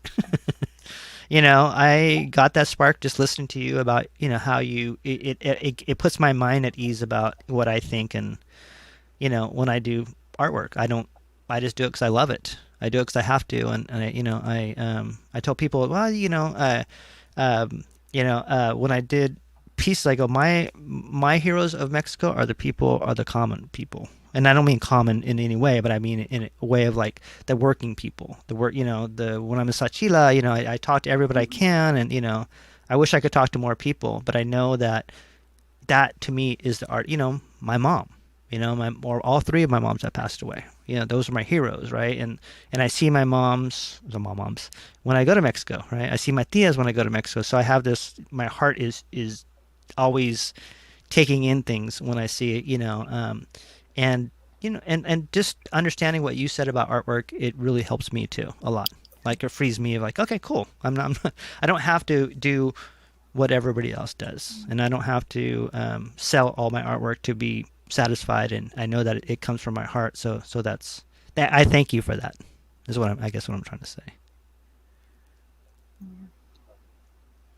Yeah. So you just have to be honest to yourself creatively. I think that's the key. Yeah. And from there you find the directions and the roads to follow.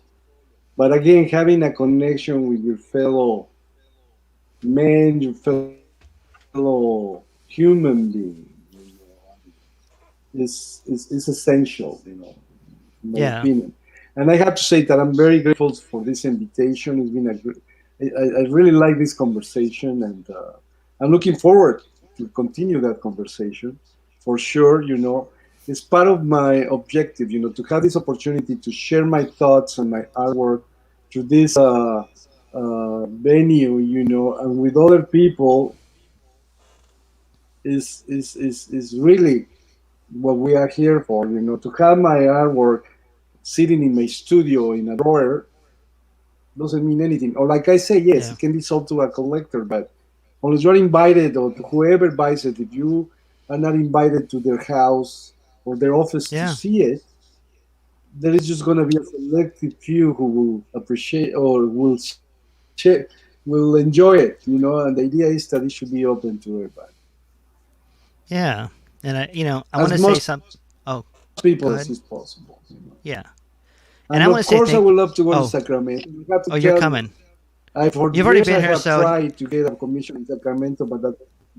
okay. Well, we have like some people working on it now. So Yeah, this, I was like, Ruben, what do you mean he's tried and hasn't been able to? Who's standing in the way of that? Because now well, it's my business. well, I think we have 4 people already, like working on Yeah. that right away right now. So, and let me do a quick shout out to my friend Alda, who got me into the, she said, "Hey, Ruben, you really have to go into this new art world, which is the NFT crypto art world, the metaverse as we call it, and something that inspired me to go in there and to be a creator in that world, and too, but also a very futuristic world where I think we could bring our culture into it. So I have my we're both Chicanos, so we both put our name out there in that way. That's how we called our name out, because people of color, that world. You think about the crypto art world; it is a very white guy. It is. It's a nerdy kind of thing. But anyway, so the artists are bringing a new kind of beauty into that world, and we will get into that later on, Jose Antonio, because I think there is different mediums that we get into, and also my friends over at the Black Artist Fund, which I think that we could get into and help the community in getting into this crypto art world and making an impact there with people of color and women and everybody. So I think that's a new venue, and I do want to thank Alda, because she pushed me into it, and then I just dove into it, and it took me a couple of months to figure it out, but and we're going to go there, and hopefully I can talk to you about this too, and since I've done it or in that little bit of it.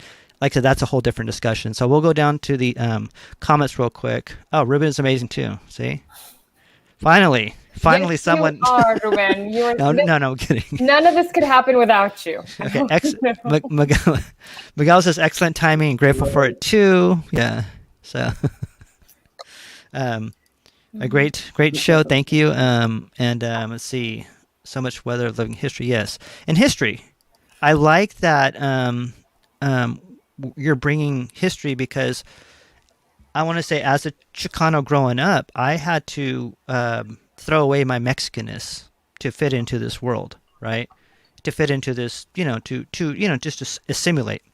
And so it's taken me a while to get back into it, and I've missed a lot of stories, and I've missed a lot of heroes, and I'm glad that I'm into my life now where I'm discovering people, and I just wish there was somewhere we could see more of it, like you said, like what you're doing and who you're bringing. And I mean, I just learned so much tonight as a human being, as a Chicano, but I like to go as a vibrational being and bring everybody into the fold.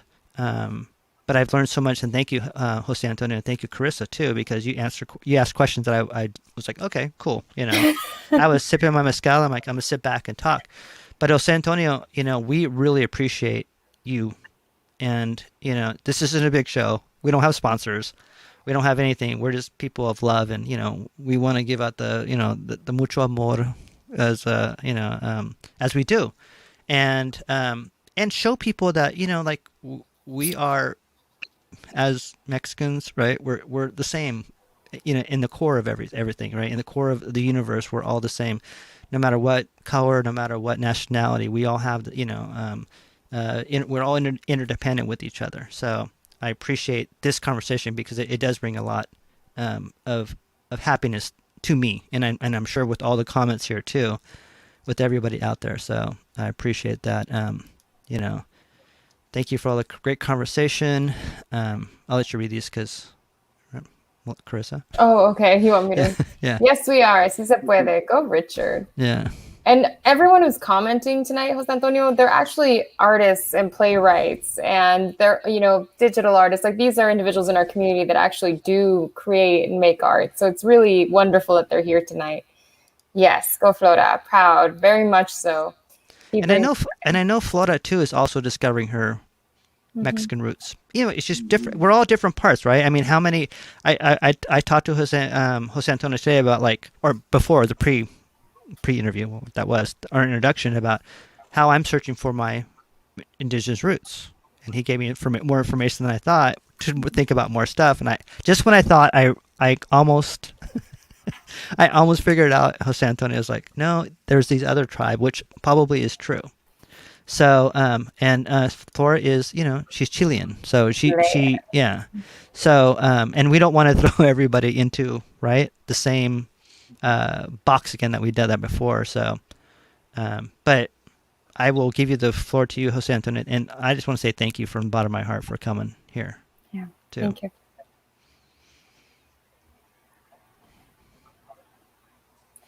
So guys, if there are any thank you for the parting words. invitation, and it's great to be with all in connection with everybody. And Carissa, you have very good questions and comments. No, I think Bolivia would not be here without Mexico. My family is of Mexican descent, but a lot of my studies were around Latin American revolutions. So I think that was what led me into the arts, was actually the other way around, was history that led me there. And perhaps you're familiar, but one of my favorite sort of guiding voices in that time was Eduardo Galeano, who's Uruguayan. And his form of art is, Yes. poetry or journalism or the written word. But I always remember that he said, I am a writer obsessed with remembering the past. I am not a historian. And so I wonder, as an artist, I'm not a historian, but are you an artist that's obsessed with remembering history, with remembering the past? And I think that there's just so much that art does, whether it's expressed or visual or whatever it does, to bring life to the people who can't speak for themselves, to bring voice to the voiceless, or to bring those stories and humanize these people. And so I'm very grateful for that. And I come from a place where in Mexico, we talk about the women who have been disappeared or murdered. Just yesterday or 2 days ago, we acknowledge the Day of Missing and Murdered Indigenous Women. Or, we talk about the women from Plaza de Mayo, or we talk about these different people. And that history is lost, especially when this first generation finally comes to the United States. Who is teaching them of the history from their countries? Or you talk about the history of Latin America as the rape of our people, or the rape of this country. And there's a comment that was made by Junot Diaz, who wrote, like, The Brief and Wondrous Life of Oscar Wilde. And he said, the people who look like us were raped into existence. And understanding that history, that there is violence in our origins, but the role of art in expressing and that complexity, I think, is such a beautiful thing to share. And so I'm so grateful for your time and grateful for your stories and your wisdom, and really excited because I don't want to talk about you like you're done. It's like, I'm excited for what comes next. Like, I'm excited for what you're going to bring to the table next. It seems like every time it's a little bit more.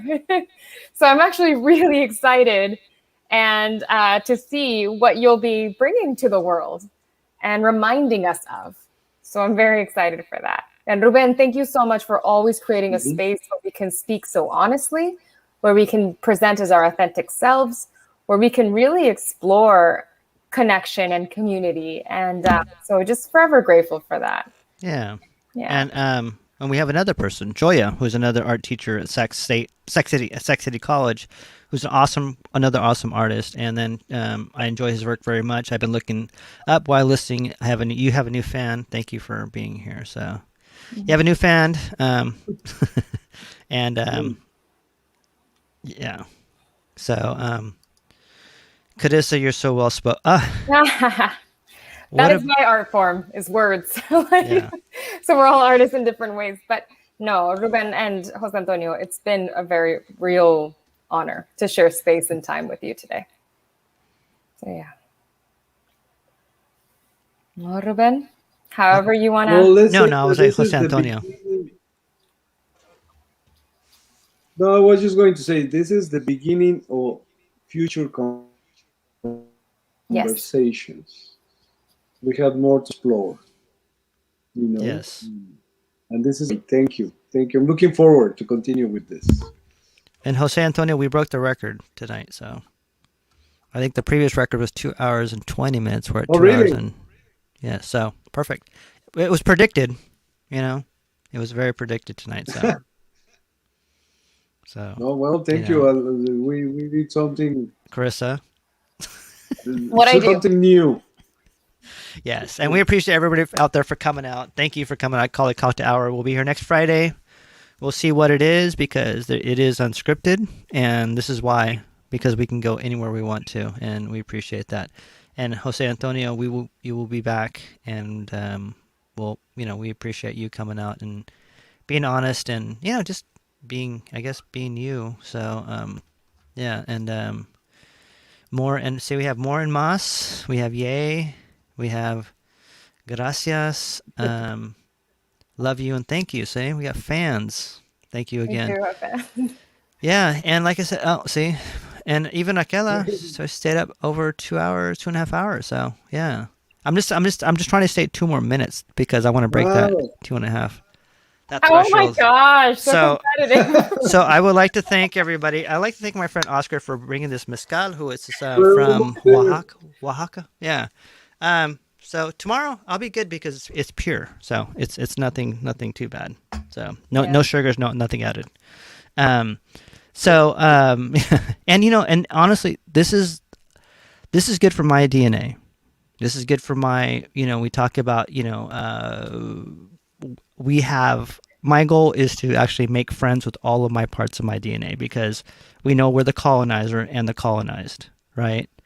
And we know about generational trauma. We know about the Buddhist version. We know about the Western version, which is good. And, for me, I learned that I was from Cyprus Island again, too. So I'm like, okay, how did I get there? I'm Iberian. I'm like, okay, well, they're the conquerors, 54% of me is native. So we all have to be friends. But this conversation and what the artwork that you did, Jose Antonio, it actually speaks to my soul. Now, not to my words, not to my, so I have to translate it in my soul rather than, than the actual words. So I really, even seeing those symbols, I feel like I've seen them before, but I don't know what they mean to me. Now I know what they mean to me.